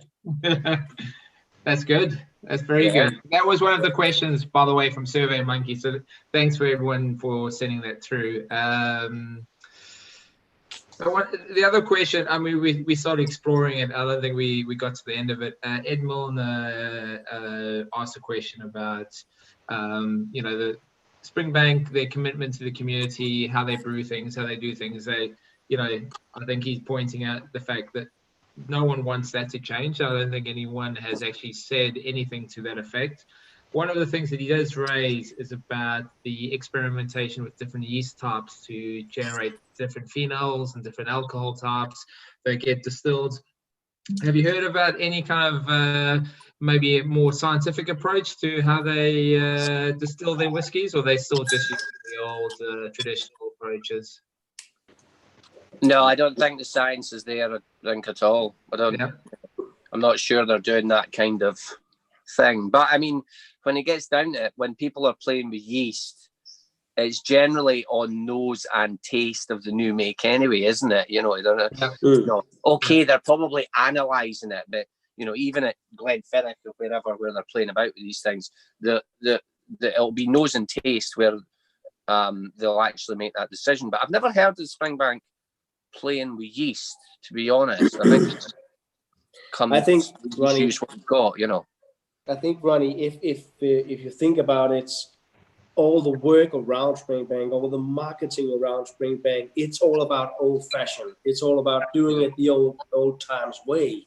Yeah. So they won't be playing around with yeast. They won't be playing around with new distilling types not on Springbank, that is, but maybe on Kilkerran. I don't know. Yeah. And there's a lot more science going into the Kilkerran brew, but because it's a newer distillery, right? I'll be honest, I haven't seen a lab anywhere on Springbank. I mean, it's not that sort of distillery. Because of the way that the company's set up, Headley, bless his cotton socks, is a wonderful gentleman, and he's such a. I mean, what he's done in terms of the continuation of the distillery and how it will progress when he's not around is unbelievable. So there are certain restrictions in terms of what they'll be able to do. So they won't be able to change things radically at all. Yeah. Will they play around with yeast? I don't think so. They play around with barleys from time to time, but they'll buy in the market. They'll buy what's good and what's good quality. They'll put good quality stuff into whatever they produce. So I don't think so. They're happy at this moment in time with the amount of money that they make and their commitment to the community. And it's a massive, massive concern as far as Campbelltown is concerned. If that distillery and if Kilkerran wasn't there, if those two distilleries, well, if Springbank wasn't there, Glen Scotia would probably not be operating today, and Lomond would not be operating Glen Scotia, because most of the experience from Springbank went over there to keep that distillery going through the last 10, 12 years or so. But their commitment to that community is admirable. It's one of the things, sort of like heart on sleeve, that drew me to Springbank. Their ethos in terms of they do everything in-house, and the reason they do everything in-house is because it provides people with a means of living and support. They put so much into the local community, and they're not going to change that. It's it's really romantic, I know, but it's fantastic. It's very socialist in terms of its application, I think. They want to make a bit of profit, enough profit. They could sell their product to the Far East and they could cut us off and say, we're not bothered about you. But they don't do that. They still keep the UK market going, the European market going, North American market going. And all power to them because of that. As I say, kind of romantic. I'm ever sorry if I'm sounding a bit slushy, but it's part of the attraction of the whiskey as well. Agreed. Agreed. So one thing we haven't spoken about, that came up in Survey Monkey today, is Glen Scotia. So I'll put my hand up and say I am not a fan. So I'm going to stay out of this conversation. That's not a question for here today, I don't think. But I think it's relevant though, because because of the location, right? Yeah. I know Vernon's pointing at me, but like the impacts. What are your thoughts? Was anybody mentioning Glen Scotia? Or no, I can't hear anything. No, crickets. That one's for you, Vernon. Although I would note that Cadenheads have got a 27 or a 28 that's coming out, Glen Scotia, and I had it, and I have to admit it's quite good. So, damn it. Yeah, it is quite good, But Ronnie, didn't we went there? We went there to the Glen Scotia, if I'm not mistaken, the first year. Yeah. Didn't we do that? And they had one marketing girl there. Yeah. Who was quite okay. I think I might mute you. Sorry. I'm just gonna stop. I don't know. I don't like the way this conversation is going right now. Oh, that's not. She had the red dress. That's all about Glen Scotia. Marketing girls. Yeah, me and Torben had quite a bad experience with Glen Scotia. Oh my! Yeah, me too. Really, don't worry. And I'm not going to get into it. We're not going to get into it, but we are not welcome anymore. It wasn't a great experience, and it wasn't our fault. I'm I'm a wanker. But it wasn't my fault. It wasn't our fault this time. It was Glen Scotia's issue, and they took issue with us. And so our first experience of Glen Scotia wasn't a good one. And I don't think me or Torben go about telling people about it. But nope. It's a bit of a sour note for us, the word Glen Scotia. Yeah. So moving on. Right. I can see there was a lot of ambition to discuss Glen Scotia. So, anyone know about I like Glen Scotia. This is the single cask Glen Scotia in my glass. I'm about to mute you. But I don't care. It's bourbon, and as I said, quite a few of the people that work over at Glen Scotia at the moment previously worked over at Springbank. And there is a reason why Glen Scotia is improving in terms of the quality of the spirit, because of that knowledge that is you just can't replicate that. As I say, it's one of those things. I like it. I don't mind it. I don't mind talking about it. I'll shut up now. No, I just want to say something, Kieran. Ian, you're absolutely right.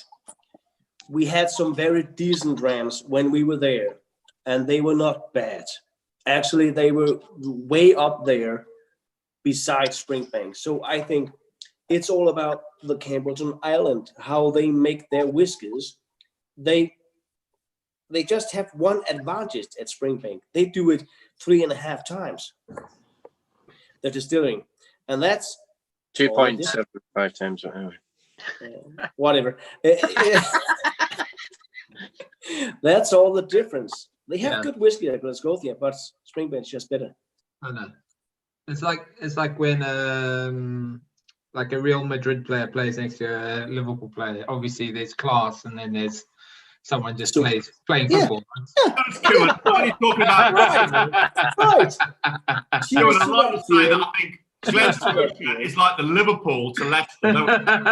Bernard's still giving me the middle finger, actually double middle finger for that. So I'll move on quickly because I'm starting to insult. So with regards to Springbank, any insights into any interesting things coming up? I think we have a big forum of people here. I'm assuming that people have some insights to some new drops coming that we don't know about. Well, the Hazelburn 21, yeah, is that right? Yeah, 21 coming, going to be a... Yeah, it's coming, yeah, it's coming, yeah.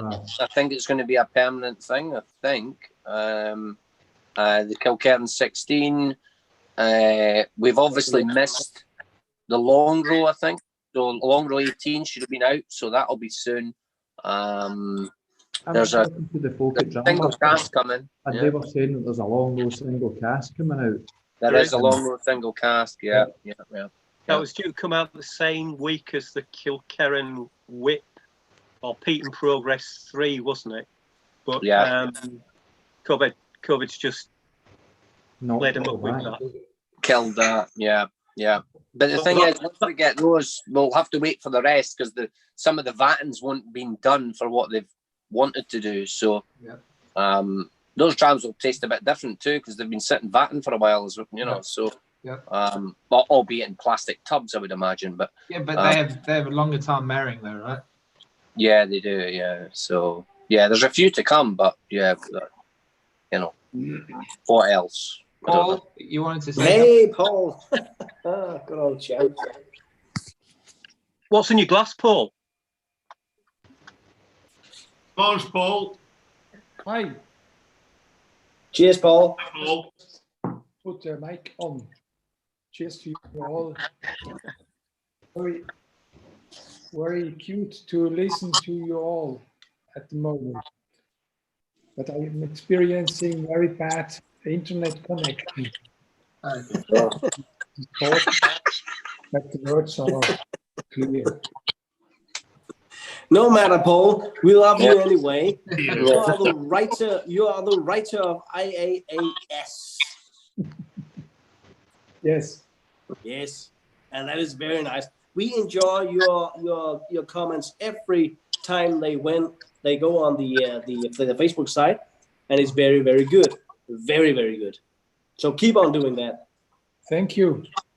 I'm enjoying all these Springbank whiskeys. That's great, Paul. We love you, man. Yeah, brilliant. Skål. Thank you, Paul. One of the questions that came through Survey Monkey, actually, I think we all probably susceptible to this. Is that what?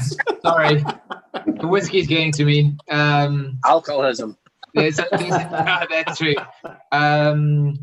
There's a lot of special bottles and unopened bottles and stuff going to auction, and I think the question is more focused around how do we encourage people to buy and drink whiskey rather than collect and flip it. What are the elements around that you know, as a community that drinks whiskey, and some pretty rare whiskey tonight if you look at what we're drinking. You know, how do we educate people and support people in doing that rather than kind of looking at more the financial aspects of it? Can I dive in here, Kieran? Yeah, of course. I'd just like to say that I think amongst us we have Ian, who has been absolutely superb about, first of all, he shared out the Solera. He could have kept that Solera bit for himself, but no, he bought it to share it out amongst as many Springbank fans as he possibly could. Yeah. Of course, there's a recent initiative he's done whereby he's got a whole load of samples out to a whole load of people. And he's got them out to people as cheaply as possible. It's probably cost him money. We also have our wonderful friend Ronnie, who works very hard to get casks for us, and they're sold to us at prices that are well below what we will be paying on the open market, I think. You've not heard the price of the next one, Ed, so you better hold on a second, Ronnie. Surely I get a discount after picking you up and all the other things I've done for you. No, I'm joking. But again, I think that those are two great examples. And I mean, to be perfectly honest, I mean, personally, I've been inspired by most recently what Ian's done in terms of his samples. And I've looked at, you know, this vast array of whiskey I've bought that's lying around doing nothing. And it's made me think, for instance, I was talking to Ian about it the other day. I've got most of the long row reds, I think, and I've got, you know, most of them sort of in closed bottles. I was thinking, well, you know, I could actually offer to the It's All About Springbank group a sample of a long row red, and we could do a virtual tasting of that. And I think that's the way, that's a way forward. You know, there's a lot of very generous people in the whiskey world, and particularly in the Springbank world. You know, I mean, I'm looking at all these people here, and a lot of them have given me fantastic drams, you know, with no expectation of any payment or any return. And I think, you know, it's about, and we're fortunate, I think, with Springbank still, in that the prices are not stratospheric yet. That's true. Yeah, that's true. Yeah, you're right. By the way, Ed said that he'll post you his address for the vertical tasting bottles as soon as you can. I mean that's fair. You know, I don't know about everyone else. During the lockdown, I looked at all my whiskies, and Bernard knows this, but I looked at all my whiskies, and I thought, I've got all this open whiskey. There was a lot of fathers in my area, and I kind of bottled up 60 samples, and we did a virtual Zoom tasting like this. Eight out of the 9 bottles were samples were all Springbank, and they all loved it. And they were not whiskey drinkers. And I've converted 10 new people into Springbank fans on the back of that. So that leads me to a question. What have you got open right now and of bottles? Because I seem to get to open too many bottles, and I think I have around 21 open bottles right now, and 20 of them is Springbank, and one of them is Glendronach. When I have too many drams, but how many whiskeys have you got open on daily on right now? How many? That's a good one. I can start with that. I have a drawer that holds 11 bottles. You know, you get the fat base bottles, and you got the slim ones. So I will have 11 bottles open at any one stage. So I've got a 1 in, 1 out policy. However, I looked at it last night. I've got 1 Ord and 1 Highland Park, and everything else is from the Cadenhead Springbank range. Oh, that's great. I'll dive in. I've tended to have about 10 bottles open. And I mean, it's fairly similar to Kewan, really. I have a bottom shelf downstairs. I keep my open bottles. And then there's an upper shelf where they're closed. And then there's like the wardrobes and whatever upstairs where they're all, you know, closed away. At the moment, I've got about half a dozen bottles open. But I've been working very hard on getting rid of all my samples. Yeah, me too. Yeah. So Ruth has just said that she's got about 200 open at the moment. 200? That's ridiculous. I can testify that's an underestimate. No, exactly, Ed. Alan have got millions of bottles open. It's 300 at least. At least 300. And you're not talking sort of like Glenlivet 12s or like Highland Park. You're talking BAMs from 1960s. You're talking Glengarry's from 64. You're talking Karazawas and Hanus and like it's just bonkers. And Vernon in SA he said that his dirty secret is about 40. And that disgusts me. I'm on a WhatsApp group with him, and he claims only has 4 or 5. So I'm disgusted. I've got about 50 bottles open, and I don't like having that. But some of them I won't finish, and I'll not drink them, and they just sit there. And you know, I go to blind tastings and take them to friends' houses and get shot of them because I don't really enjoy them. And you know, it's not great having loads of open bottles, is it? Because it makes you feel bad and but the thing is, you can't keep up with the amount of releases. So you get a new one, you think, oh, I'll not open it, and then you end up doing it. And so what I do is, though, I've got quite a lot of sample bottles, so I tend to open a bottle, and if I do like it and I get to a certain level, I'll then put it into a sample bottle and store it. But now what's happened, I've got probably 300 sample bottles, so I've got all these sample bottles, and it's like, when will I actually return to those? And they're all scrolled on, so even if I'm not here anymore and my boys get them, they'll be looking at them going, what the fuck is that? Exactly. That's just the same thing I do. But Ronnie, when I have a lot of bottles open, and I the same as you, I don't drink the shit. But when there is one I really do like, but I really know it's not today I want to drink that, I put it in. I have a 1.5 liters bottle, and I put it in there and make my own mix of a bottling, and it has become very, very good. And there is only Springbank in it. Well, Springbank and Hazelburn and Longrow and some good Karen, but it's all mixed in one big bottling. I have one here, the same, it's full. It's I put too much Longrow. I put too much Longrow in, actually. So, and it's got like 35-year-old and all sorts in it. Have you tasted it? Not for a while, actually. I probably should have a crack of it. Try it now. Let's hear Well, I've got it. quite a big glass. Take a new glass. I'll update you. Take a new glass. We would like to hear about that one. I'm just in my room now, where I have my open bottles. I have 6 bottles, 4, excuse me, to open, and all the other about 80 bottles are opened. Oh, that's a lot. I try to make complicated verse-wise, and look at the local barley. This is to show that's very nice. Open bottles. There are some mouse traps in there. Yeah, mouse traps. I can report it's very nice, Tom, and I'll send you a sample. Is it? Oh, it's very lovely. nice. It's lovely. And I'll send you one in return of my Springbank mix. That's a deal. That's a deal. Maybe we should all club together and get a massive bottle and stick all our Springbank in it. You fill a barrel. Well, we could. We actually could. Well, Ronnie, you will buy the empty barrel, and we all click in with our special brands. Well, funnily enough, I've got an empty barrel because You got one. That's fantastic. I was going to put it in my garden, actually, but we could always use it. Ronnie, do you not have a room big enough?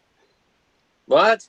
Do you not have a room big enough for your barrel? Well, yeah, I might put it in my whiskey room. But interesting story. Ruth might like this. If you are into your lambic, there's a distillery in Belgium called Bocky Rider. They make really small wild ales. They tried to get their beer casks in Springbank, and Springbank actually turned them down. I mean, we're talking about 1,500 liters a year of beer. And this is interesting because like people have kind of started touching on it. The reason given was around brand management. So there's this guy that is a super rare brewer of wild ales and lambic, and he's a renowned brewer of lambic beers. And it was actually Finley Grant that has decided it wasn't going to happen. It was quite interesting, and I Finley Ross, yeah, right? Huh? Finley Ross, yeah. I get it. Like I get it, brand management and all the rest. But there was going to be a few thousand bottles of this. Okay. Because they didn't want anything associated with it, Springbank.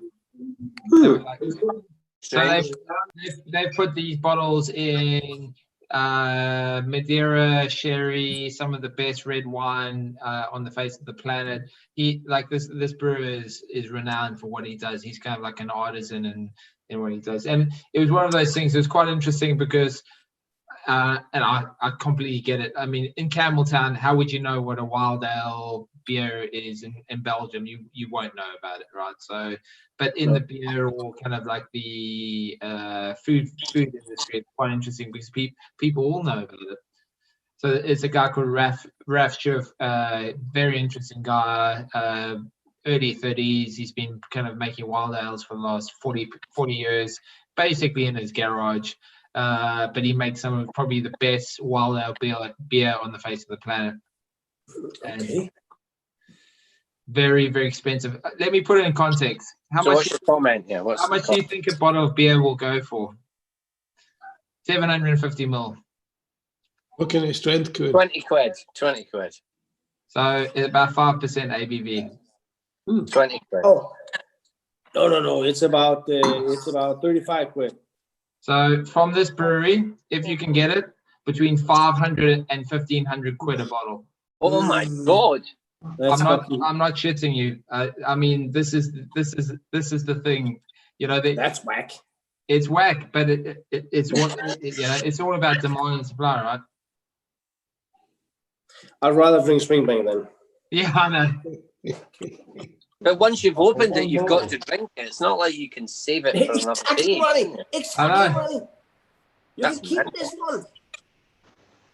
But anyway, what's your comment, Kieran, that Springbank should have done it, and you don't think? No. I think that if this happened 5 years ago, I don't think Springbank would have said, yeah, here's a cask, buy, use it. I think the brand management has changed over the last 5 years. There is a change in brand management that is, for me, I can see it happening in that they're a lot more controlled in their brand. Yeah, I think so. Yeah, but I'm not saying it's a bad thing. Have you ever read John McDougall's Worms and Wash? Yeah, and I was quite looking forward to the Springbank chapter in that, but when I read it, I wasn't fond of it. Do you remember it at all? Yeah. And McDougall in his mind got shat on, and it sounded pretty much like he had, and it just kind of brought back to me sometimes the maybe ignorance is not the right word, but the kind of we'll do what we want and we'll do it how we want, and that's great in some terms, but in other terms, maybe you need to give a little and take a little, and and be friends with people just because it'll be good to do it, rather than say, no, I'm not doing it. Can I just say something? Yeah. So about 5 years ago, I also started getting into Springbank, and Take the microphone to your mouth. Can you hear that? Yeah. Yeah, cover up the badge as well, Vern. Yeah. So my first dram was Springbank 12 cask strength. I wasn't a big fan of it at the time because I wasn't big into cask strength, but I got into it over time. Got into the whiskey groups on Facebook, and one of the first people that kind of got to chatting with me was certain Ewan Brown. And it was weird because not even a few months later, the guy decided to come to South Africa, and he said to me, "Why don't you meet me at the airport?" And I was like, "Dude, I got work, So I hadn't left my corporate job at the time, so I had to work out a time to leave work and go and meet this weird guy who wanted to meet me at the airport. And so we got there, and I stood there waiting at the arrivals, waiting for Kieran to arrive, and he promptly arrives at the time with his wife and 2 kids. And he sees me at arrivals, and he gives me a massive bear hug. I've never met him before. Drops open his suitcase, gives me a packet and starts chucking samples into this packet. I mean, I can picture this event right now. And I probably had about 25 samples in the bag, plus a bottle of whiskey, which he organized me. And it's been all about Springbank since then. So it talks to, so I know, Ronnie, you were mentioning it a little bit, but the community and people supporting and sort of helping, and yeah, it's amazing. Yeah. That's it. I love you, mate. I just love you. That's a You great said story. the words. You said the words. It's all about Springbank. I love you. I love you. He's a lovely fella, Torben. He's a lovely fella, Vernon is. Really lovely. I can see it. I can see it in his eyes. He he's is top a guy. lovely fella. Just look above the neck, above the neck. Could we get Dee to speak a bit, because she's the other lady who hasn't spoken yet? Pardon? Can we get Dee to talk? I mean, she's the other female here and she hasn't spoken yet. Ed, what happened to Joe Lawson? I don't know where she is. Because she was always on. Dee has hidden her, I think. Oh, there's the beautiful Ruth Ashton. There we go. Joe's still around. Joe is very much active. She's just not, I don't know, she's not posted on IAAS for a while, but she's still around, still drinking. She's in a couple of whiskey groups that I'm in. So yeah, she's still very much out there. Great. Today, I thought we lost her. No, not at all. She's still out there. So, and also kind of miserable that we can't make, festival week. We've been chatting, so we're all a bit about it. So, well, cheers. But what are you drinking, Ruth? What are you drinking, Ruth? I am drinking the second IAAS bottle. Beautiful. Bloody awful. Oh, shut up. You're a dick. Rather superb. I think that was the best one. That was the best one of the two. Don't say that, Torben. The next bottle is the best one. Well, sure. That bottle, and I don't know how many people know this, but that bottle was half of a cask. So the other half is still sleeping. Aha! What are you planning, Mr. Five? I don't know. I'll maybe bathe in it, maybe. I don't know. But, because it was quite a high ABV, so I felt, it would be worth dragging it on a little bit more. So old dog. Ronnie, I think that cask will make 30. Well, it might. No, I think it might. I think. Forget about 25. I've not been near it. I've not been near it, to be honest, since. So I've not sampled it since it was released. So I don't know what it'll be like, but yeah. But the one that's come in is 51.7% or something. So I felt like that it came, So perfect percentage. It's a good percentage, isn't it? Yeah. Teasing us again. Incidentally, right? In Campbelltown, and I don't know if this is the ABVs that we get, but their ABV machine is shit, basically, an old school, and it doesn't actually tell you the ABV. So when we were quoted the ABV, it was actually under 50, but when we actually got the bottle and put it through a proper ABV machine, it was 51.7%. So to me, I got more alcohol for my money, so that was great. But and so I'm not sure if that's just a machine that they use in the warehouse, or they have a different machine actually in the bottling hall, or I don't know about that. But certainly, I've heard a lot of people say that when they've asked for ABV from their private casks, it's not actually the same as what the actual ABV is, because it's an old school reader. And I mean, if I had been the seller, I'd have been a bit pissed off to find out that I actually had another 2% of alcohol than I was told, you know. So it's an interesting point that yeah, it is. I don't know how. I wish there was somebody on from Springbank that could tell us, but you know. Yeah, I don't think so. I asked Grant if he wanted to be on, but I haven't heard from him. Well, they're furloughed, so they can't be officially. If they came on, then the government could say you're working and blah blah blah. Okay, yeah. That's why they can't be on. You know, it's British rules. If you're furloughed and you're being paid to be off your work, you have to be off your work. You can't work. So. Okay, so another point, Ronnie. Another point. Do you remember when we met this older guy? I think it was 2018. And I wanted to take a picture with him. I can't remember his name. I think it was the old. You remember that, Ronnie? You put it on It's All About, and then somebody commented that he was a grumpy old man.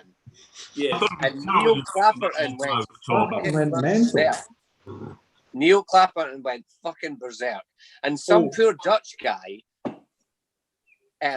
got the belt of Neil Clapperton because he thought it was Corbyn.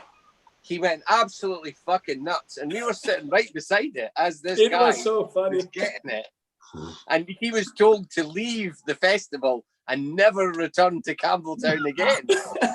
And then the poor guy was like, "I'm not Corbyn." I was fucking lucky there. Corbyn, you were very upset. You're very upset, Corbyn. I just dodged a bullet. It was. But, you know... He was a nice guy. He was a bit grumpy, but he was a nice guy. He just didn't want his picture taken by me, from me, anything but me. So I did it anyway, of course, because I'm Danish.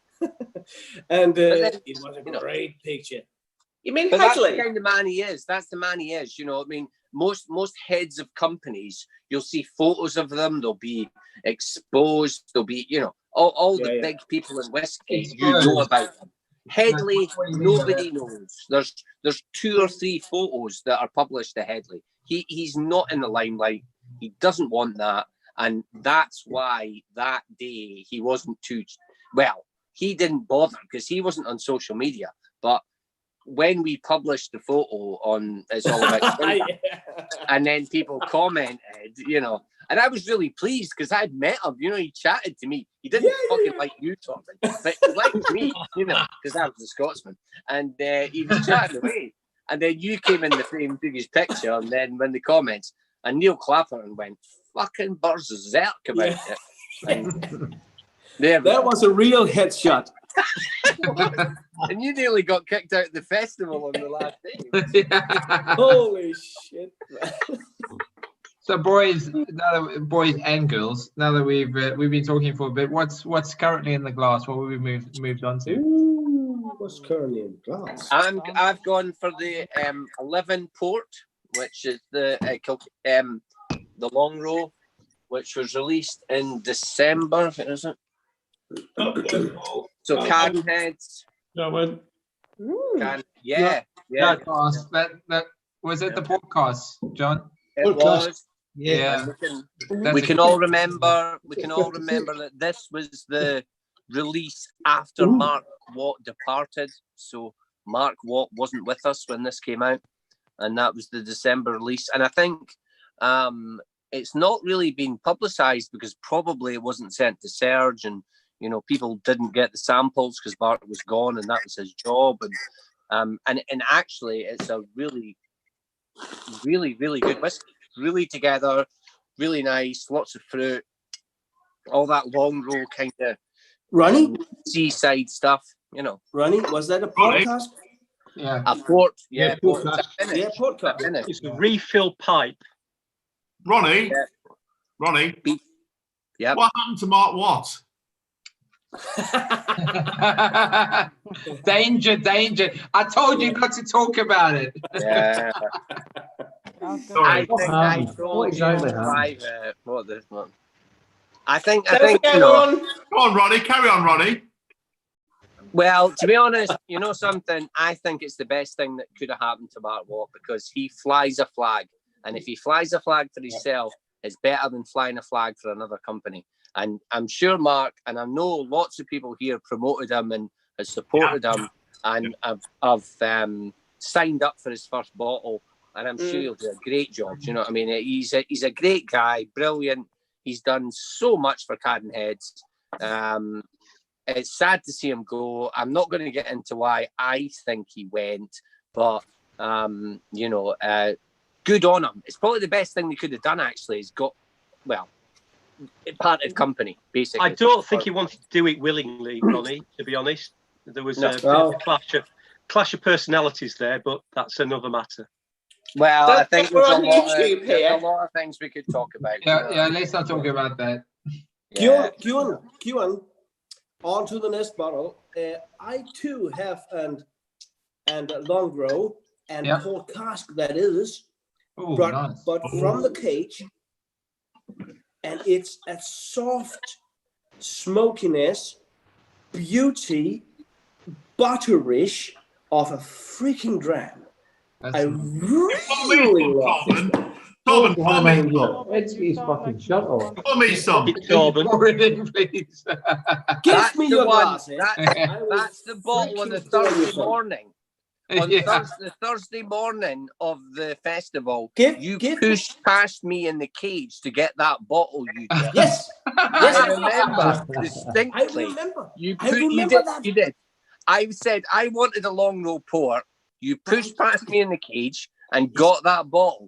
And that was the last one. Left. And Ronnie Grant, it's the best long row I've ever had. We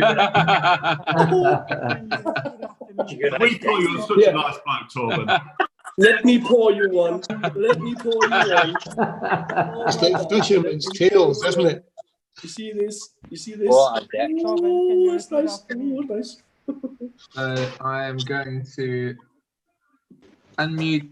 We've got to reduce head count. Yes, I'm going to open up the discussion to everyone.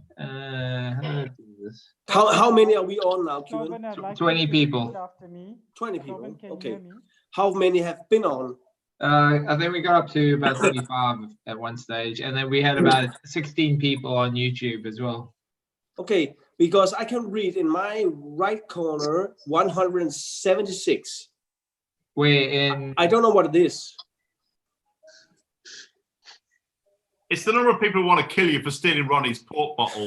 Yeah, I'm sure. That means if you don't want to talk, you don't have to. I'm gonna unmute everyone, and you can by means. I have a question for everyone. Oh, there we go. Oh, nice.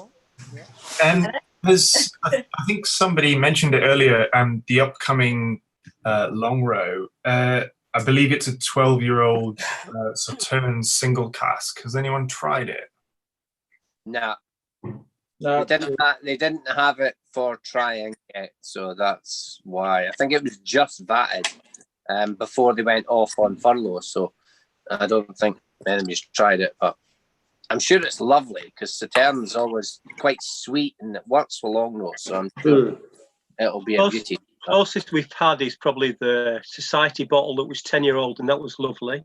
Was it 10 or 11, something like that? So it will be lovely. It will be absolutely, but you're going to struggle, Ed, to get a bottle because they've allocated the bottles according to who had the sort of like throughput of the peated.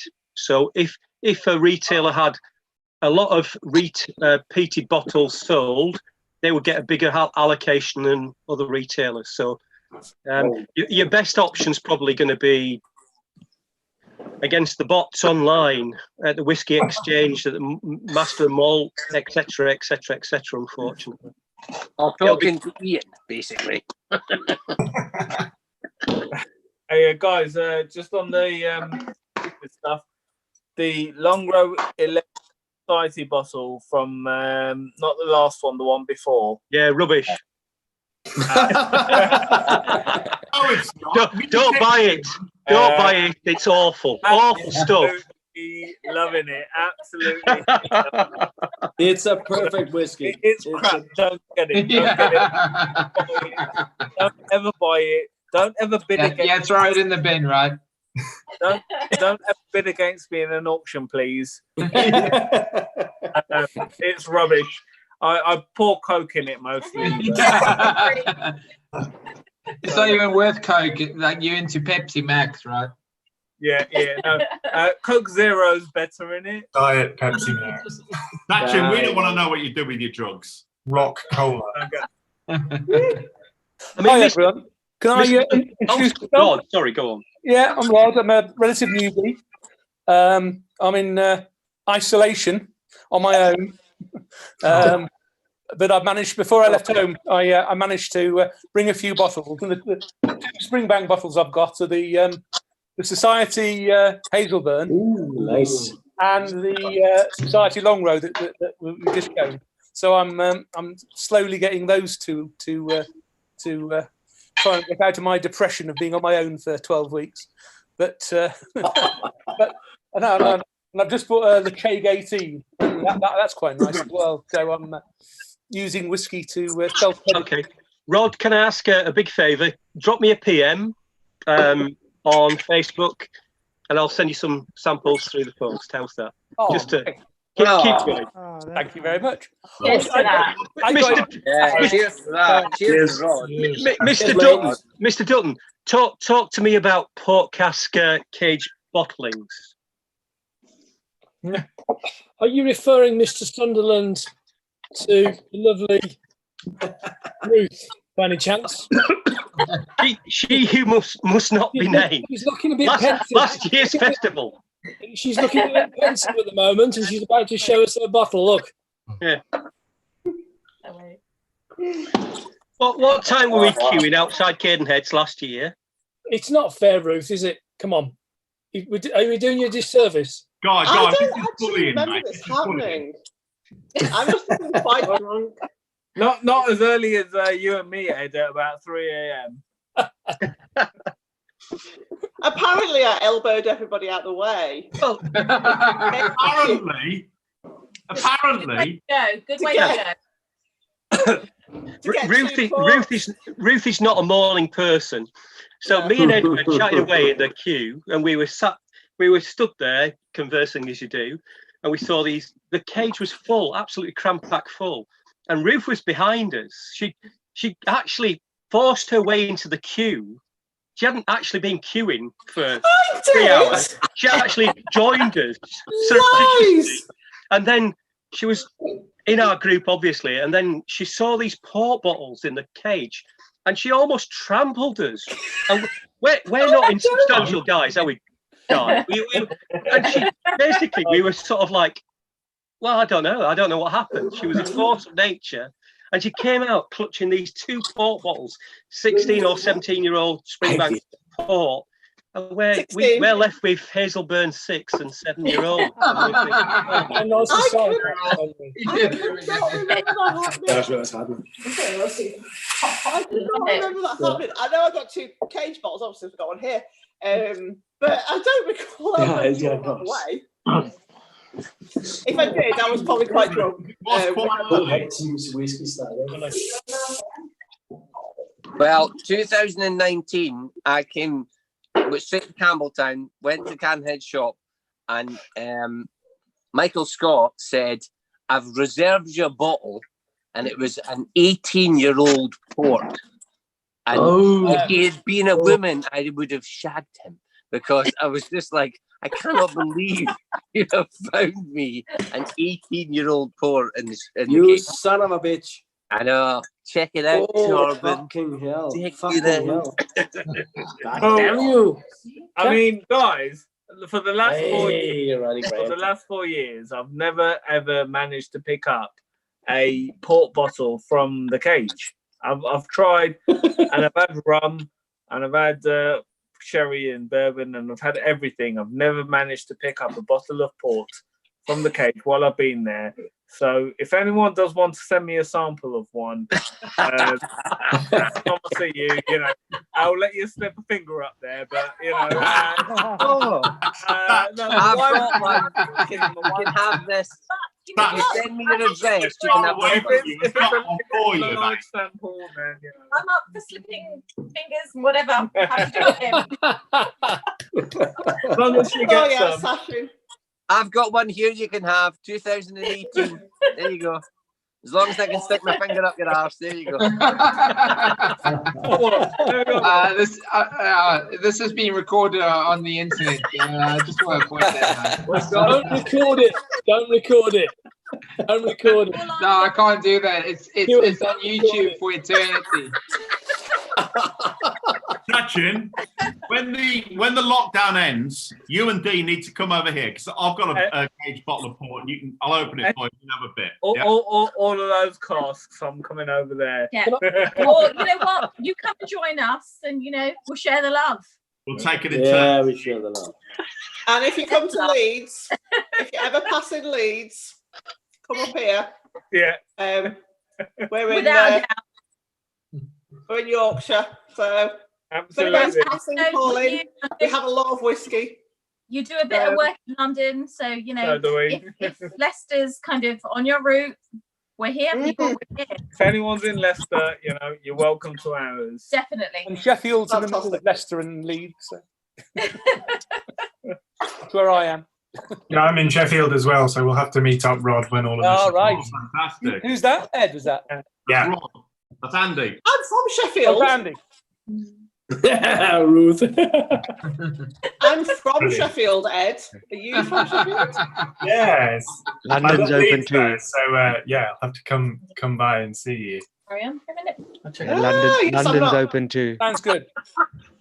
I'm happy Took the road. Can I just say something, please? One of your earlier questions about festival experiences. The first one I was going to attend, I couldn't get to because my wife was having treatment for various things, but finally managed to get there last year.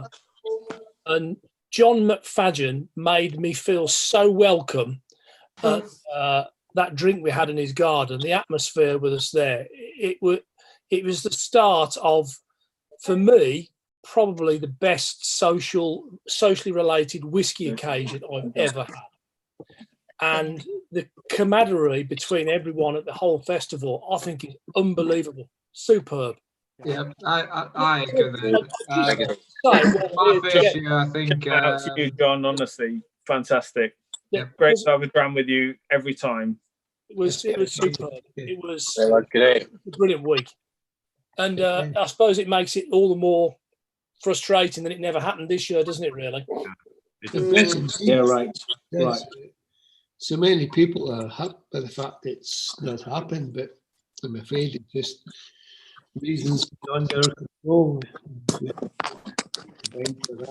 Oh, goodness. But it's sad times. It's sad we've missed out this year. But next year will be better. More of an effort too. So hopefully brilliant times. Brilliant time.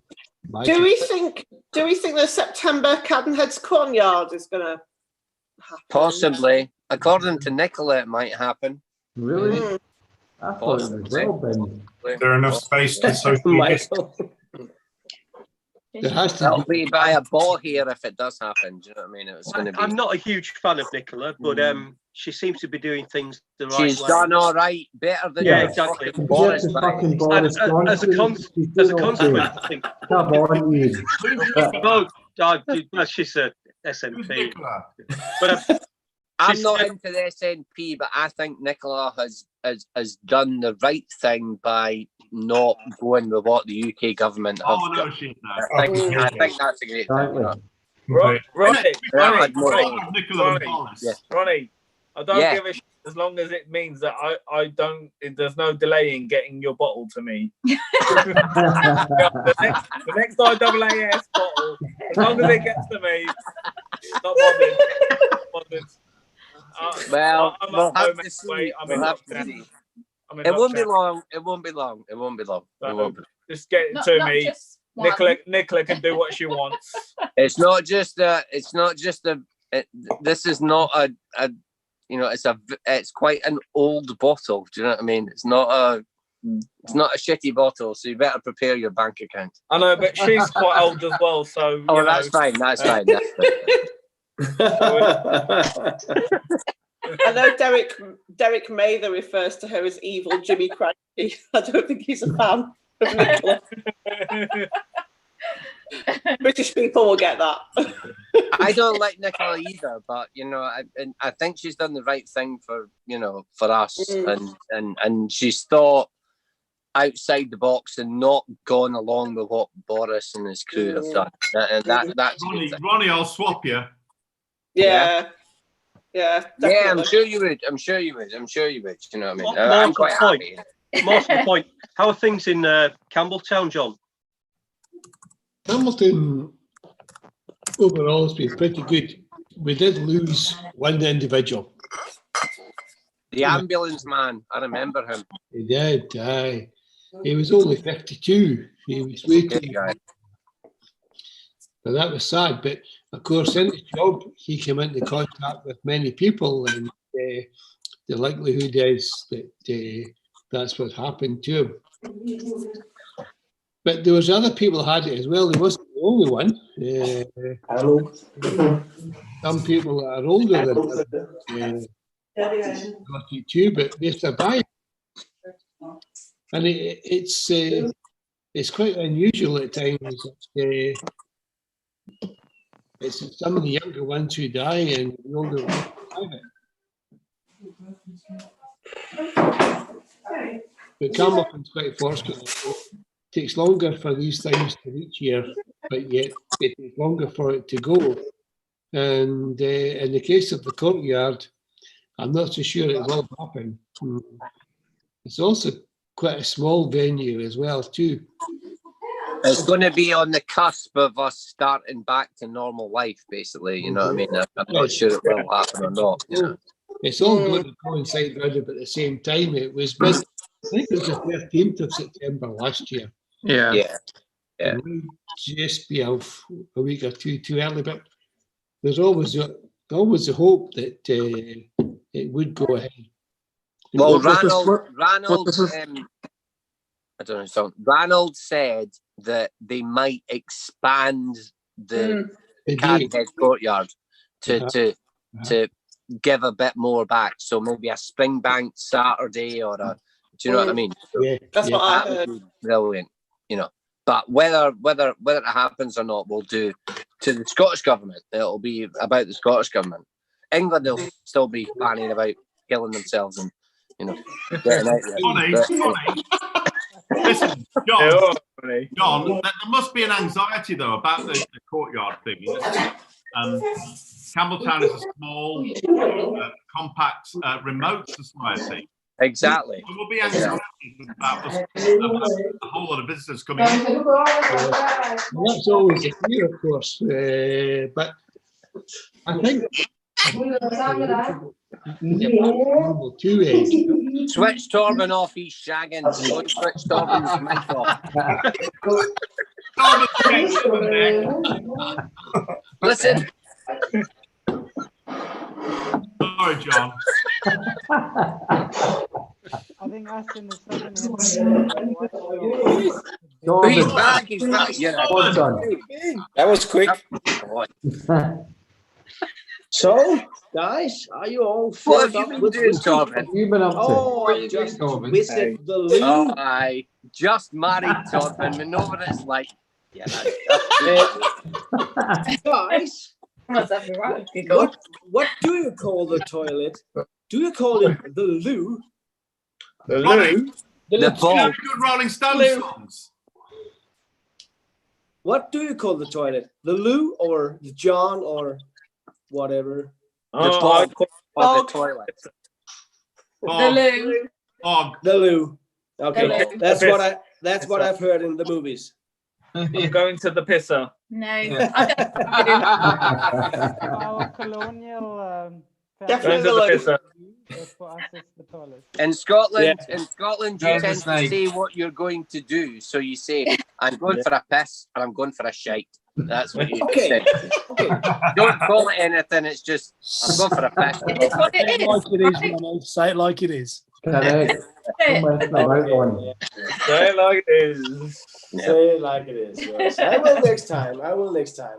I will do that to Neil Clapperton. Oh, yes. nice I'll and go to down, the no. Scheiß, Neil. Just tell us, Torben. We're interested. We want to know. Is that what you were doing, Torben? Torben, I heard you were going to take piss or a shite there, by the way. What was going on there? You're a dirty bastard, Torben.